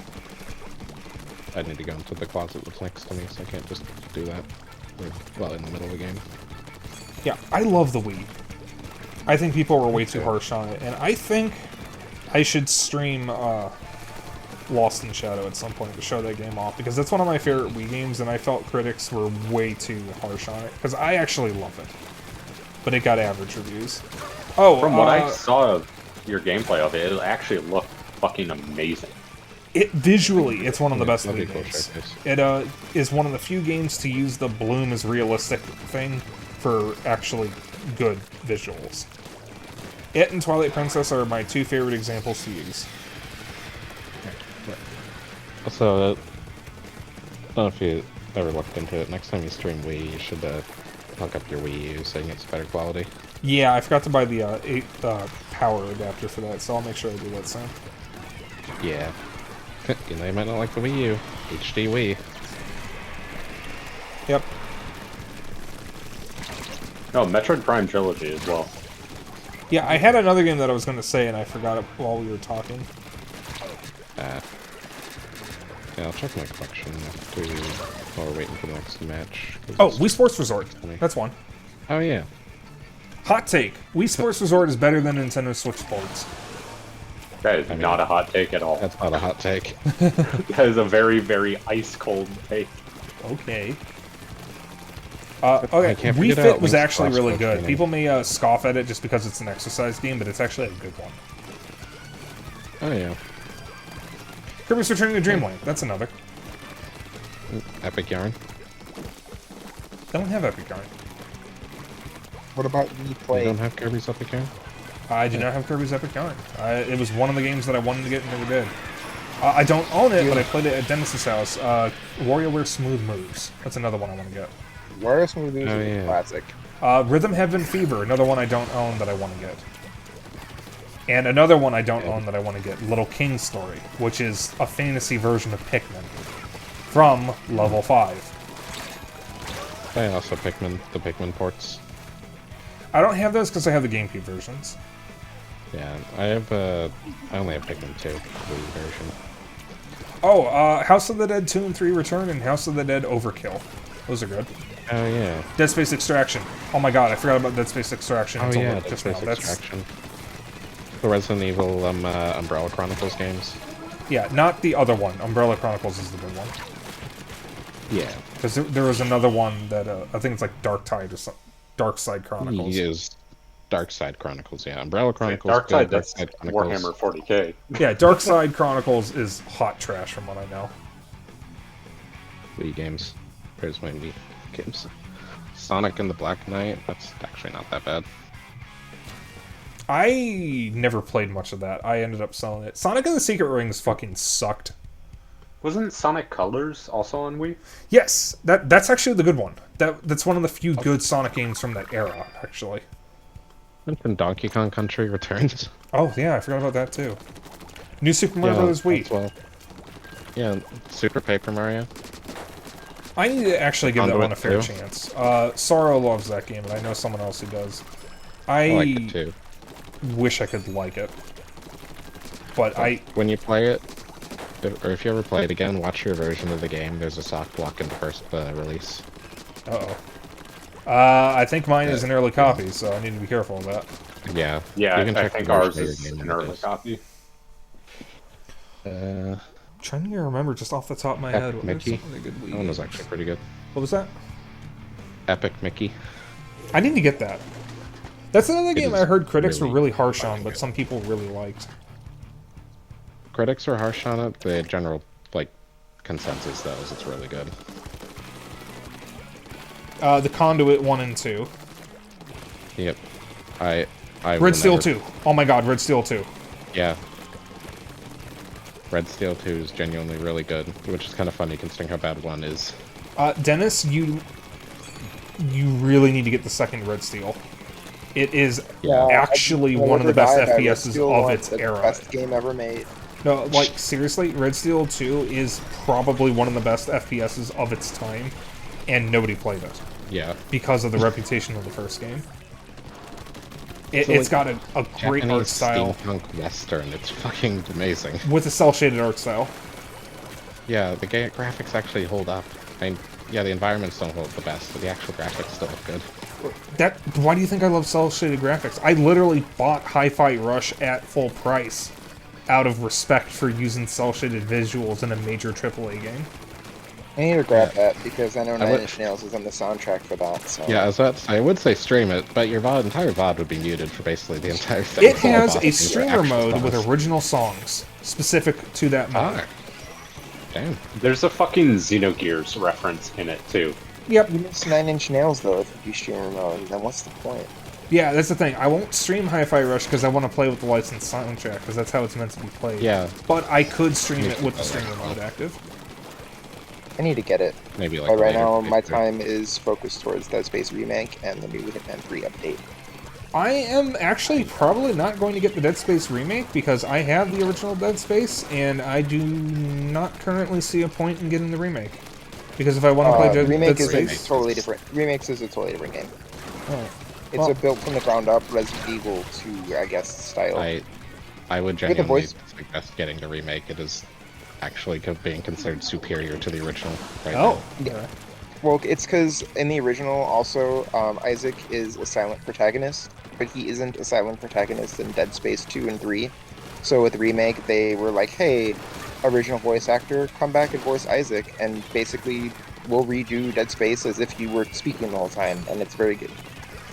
Because it's it's not like they just threw a voice actor on. It's like, nope, it's his voice actor from the other two games. So it just feels like it's the same character. Yeah. Is it on I'm PS4? not too far. I'm only on like chapter 3 though. No, it's next gen exclusive and also on PC. Oh, current So your gen. Steam Deck might be Yep. up right now. Yeah, I'm waiting to see reports from the Steam Deck because it only just came out. Maybe I will get it after Yeah. all. Yeah, It's good. I'm liking it. I'm not too far in it, but I've been liking it. I need to get into it. I just bought it. And Dead Space 2 is actually one of my all-time favorite horror games. It cracks my top 10. I got Dead Space 2 There's for only free Dead because Space if 3. you pre-ordered the remake on Steam, they gave Dead Space 2 to you for free also. I have Dead Space Oh, that's 2 cool. on 360. That's the version that I played. Yep, One of my I favorite have it on jump that scares too. in that game was a fucking alarm clock going off in a room when I walked past it. Mhm. That actually scared the I shit know. out of me. My eyes hurt after playing that game for no reason whatsoever. Oh yeah, the ink Oh. colors can be pretty fucking brutal on your eyes. Oh, The there's the a eye few scene games that still hurt my gets me. eyes. Oh, you were talking about Dead Space. Okay. I'm talking about Dead Space 2 specifically because the eye Yeah, I want Xeno to describe how that scene went for me. No. Yeah. I barely remember it, but I think I had to watch the scene and basically tell you what to do if you needed to do anything, from what I remember. Yeah, because I was blocking the screen with the controller. I am not a squeamish person. I can watch violent media and not even flinch when I see it. I used to watch Happy Alright. Tree Friends while I ate food to have some entertainment while I ate. The eye scene in Dead Space 2 unnerved me so badly, I had to have Xeno guide me through it. So I wouldn't have to look Yeah, at the didn't- screen. Don't you have a thing about like eyes though in general? Eye trauma is one thing that gives me major anxiety. I am extremely sensitive when it comes to anything damaging eyes. Then warning in Xenoblade 3. Oh Christ. Oh no. It's off screen, but it's implied. And yeah. Anything medical related also gets me. We were watching the second episode of The Last of Us show earlier, and I don't know Oh, I if Xeno... saw your reaction. Yeah, during a specific scene, I had to look away. Any kind of medical procedure, especially when they show the stuff, self-harm and eye trauma, those three things specifically unnerve me, despite the fact that normal violence does not. Well, Oh yeah. You'll be glad to- you'll be glad to Self-harm hear- and eye trauma. Xenoblade 3 warning. You'll be glad to hear that the Dead Space remake actually has trigger warnings if you want them, which is actually very considerate of them. And not only that, but you can then turn off said content if you don't want to see it. I saw people nice making fun of that way. on Facebook, and I immediately disregarded the opinions because it was an opinion on Facebook. You know, I think it's very cool because it's like, you know, you could like Dead Space, you can like it, you can like a fun survival horror shooter, but Dead Space games are very intense with some of like their like graphicness. So to have basically a version that's more accessible to someone who could get a little too squeamish at like certain things, I think is a very nice gesture from the developers, so that everyone can enjoy the game. I'm gonna just break one of my own rules here just to say this. The people who complain about, oh, there's a content warning, oh, you're such a pussy, they'd ask for one if it included a content warning about gay people. They would absolutely do that, no questions asked, and you all know it. Oh yeah, absolutely. Those people's opinions should be disregarded. Yeah. You know exactly what they would do if they had that option. Anyone who complains about accessibility options being, like, just being in a game should have their opinion disregarded, because the accessibility options don't affect you, sir. Yeah, like, literally, if you're not going to use it, then just don't fucking use it. Yeah. Well, I don't want to play the game. I don't want to play on easy difficulty. That's for pussies. Then don't fucking play on easy. Wider audiences. So you don't want to alienate your audience by having something that might be a turnoff for them or make it hard to play. Like, accessibility options are a win-win for everyone. And if you don't want to use them, then just don't fucking use them and shut the fuck up. Games will get more sales, which means you will get more games. It also means more people will praise it, which is more attention for the game and more free advertising, which gets more people to play it, which gets those people's friends to play it because their friends are gushing about the cool stuff in the game. Yep. Also, Dead Space remake coming out just absolutely shows how like little the Callisto Protocol understood about Dead Space. The way I describe the Callisto Protocol is it looks like Dead Space if you took out everything that made Dead Space cool. Yeah, we're in a funky timeline right now where EA somehow delivers a better Dead Space game than the former devs of the Dead Space games untethered by EA. Keep in mind, and EA shut down Dead Space's studio. Yeah, at the same time that Skate 4 is in development. So it's a really funky time for EA right now. Yeah. One more match and then I'll probably end stream. Sounds good. But I remember when they closed Visceral. That was a sad day. That was. But yeah, Callisto Protocol clearly does not actually understand how the fuck survival horror works. It's also a PUBG game. That's the funniest part about it. Still somehow in that universe. Yes, PUBG, a game famous for its characters and world building. But, I hate Fortnite, but I will give them one thing. Wait, what? Someone on the enemy team is named Rundus. They're a Metroid fan. Oh, they're absolutely a Metroid fan. Unless Rundus is named after something. I knew a guy who was named after Silux. I don't like the guy, but it was cool, I guess. Sorry, what are you gonna say about Fortnite? I shit on Fortnite a lot because of, what it represents to me, at least. But I will give it one thing. It has decent world building. They have, I guess, funny ways of introducing characters to the world. Yeah. Which is still more than what PUBG does. Random Neon Genesis Evangelion crossover.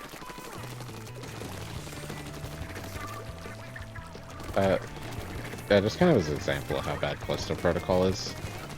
There's a boss in the game that doesn't take melee damage. Don't you mostly fight with melee? Yeah. Ammo is scarce and rare. Oh, God. If you run out of ammo during that boss fight, you're fucked. You have to reload an earlier save and try not to waste any ammo. Dead Space wasn't a game about melee combat. It was a game about managing your inventory and managing limited ammo, but ammo was never, truly scarce. Just, you would frequently be scraping by through combat encounters to where you would generally be kind of low on ammo, or have to be consistently switching your primary weapon because you'd say run out of ammo for your plasma cutter, then you gotta switch to the pulse rifle because you have ammo still for that. I will And say, while managing a limited suit inventory, it was not, we have so much limited inventory that you can really only do melee reliably kind of a game. Yeah. One of my usual complaints with horror games is ammo and item management. I have no complaints about that with Dead Space. It's perfectly handled. Yep. Callisto Protocol is a 3D Splatterhouse game that was somehow accidentally turned into a survival horror game. That's a perfect comparison. It literally, so it's a fucking brawler that they just kind of added guns to and accidentally added survival horror mechanics. I need to sit down and actually play Splatterhouse. I don't think it's very good, though. It's not good, but it's neat.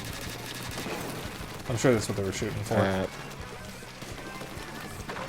Oh yeah, Callisto Protocol 2. You can't heal during fights. At all? You can. Try. The animation takes about 10 seconds to finish to heal you. Oh, just like in Wonderful. Dead Space, where you actually just instantly heal with no delay whatsoever for animation. Yeah. So the way you heal is through these weird, massive fucking medical syringes filled with like green liquid. The way you have to use them is your character slowly kneels down on the ground, pulls out the syringe, injects it into his neck, and then it slowly but surely refills your health. Wonderful. Dead Space was just press B button, be healed. Yeah. And this is a fucking my horror, bro. Holy God, shit. we obliterated them. Why is it Yeah. so common for a spiritual successor to be made by the creator of the game it's a successor to, and then somehow manage to completely miss why people like the game in the first place? It just seems to happen, like... I mean, it's Back for better Blood. than nothing. Back 4 Blood is fun though. I do like it, but it is different. It's really not like Left 4 that was Dead. your last Left 4 one? Dead. That was my last one. I don't like yes. Alright. Well, Oh my I- God! Someone on the enemy team got 16 points, and that was it. that might have been Rundus. That was Rundus. Yeah, he was just hopping in their base. I think he was idling. Yeah, I've lost my train of thought. Oh, don't worry, that happens to me all the fucking time. Oh, money drink ticket. Or food ticket. There was something about Callisto Protocol, I assume. That's what I would assume, since that's what we were talking about. Yeah. But yeah, don't play Callisto Protocol. Don't worry, I'm playing Yeah, the Dead fine. Space remake instead. Yeah, also Final Boss of Callisto Protocol has the same problem, but even worse. Oh, I got another badge. Because, the final boss of Callisto Protocol is a fucking bull rush enemy that has a shotgun attack Nice. that you basically can't avoid. Wonderful. There's also not enough ammo in the arena, and it cannot be... And the only way to make it be able to be hurt by melee is to shoot the shit out of it. Wonderful. Alright, let me find a raid target wall. Oh, wait a minute, hold on. Let me end the call, and then find a raid target. So, thank you guys for joining. We'll probably be doing this for the next 2 weeks because of the Splatfest. Yeah. So, we all need to decide on a team. Zeno is sticking with Milk Chocolate, and it sounds like he's not going to join another team, even if I do, so... We might not all be on the same team.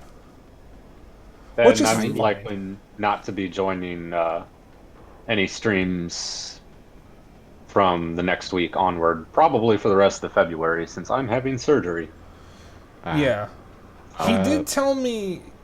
Or you did tell me you'd be confident that you could still join, but you never know. Yeah. And I won't say what your surgery is if you don't want to say it on stream, but feel free to just say it right now if you want to. Septoplasty and turbinate reduction.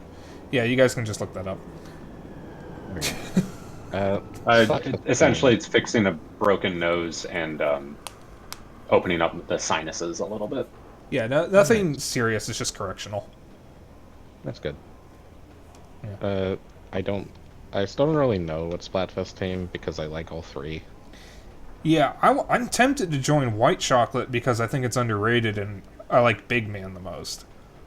But I also kind of Yeah. want to pick the winning team for once, because we haven't won a single Splatfest, and I feel like Milk Chocolate is the winner here. Yeah. Because not many people like dark chocolate. And there's an I like argument that. over whether or not white love dark chocolate is actually chocolate. That's my pick. Yeah, I mean, I like dark chocolate. I actually like dark chocolate. I just don't like it when it's paired with mint. Because I don't like mint. Wait, is that Son Inc? Okay. Anyways, thank you all for joining. I guess I'll see you guys next week. Yeah, see you next week. And figure out the Okay. team situation. See ya. off stream. So, I'll send you that Famicom adapter too. alright, thank you. Yes, Goodbye. Discord. There we go. Okay, now I'll get that raid target queued up. Thank you all for joining. I will be posting my schedule after tomorrow. It's likely just going to be a repeat of everything we've done this week. I don't know how much longer I have an inscription, so might be finishing it on Monday. Might have to go another week. Owl's Guard, I can probably absolutely finish this coming week. It's Killer 7 that we're going to be stuck with for a while. That's my one concern. I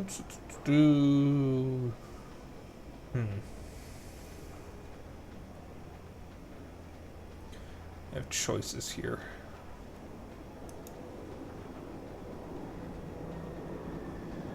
Who am I going to raid?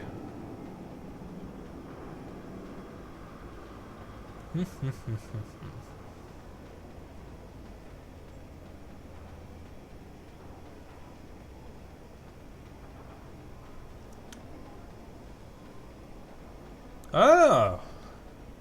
Wait a minute, I haven't rated you yet. We're gonna pick you. Is it muted? Okay, it's muted. Good.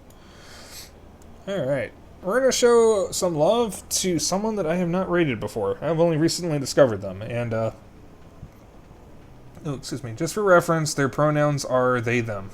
So, keep that in mind. The raid message is gonna be Splat Tim raid. Because I am a fucking meme lord. And that will be the raid.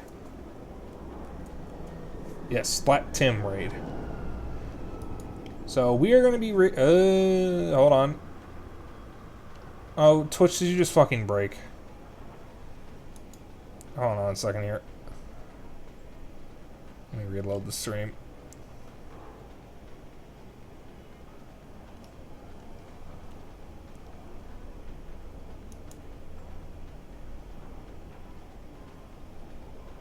There we go. Okay. Twitch is having issues apparently. Alright, so we will be raiding Audi Stripes. I think I got that name right. There we go. Yeah, I've only recently found them. So, show them some love, and I will be back tomorrow with Beyond Oasis, a Genesis game that I have been wanting to play for several years. I've heard very good things about it, and I look forward to streaming it, and I hope you all do too. And then I will be posting my schedule after that. So, good night everyone, have a good evening, and I will see you tomorrow.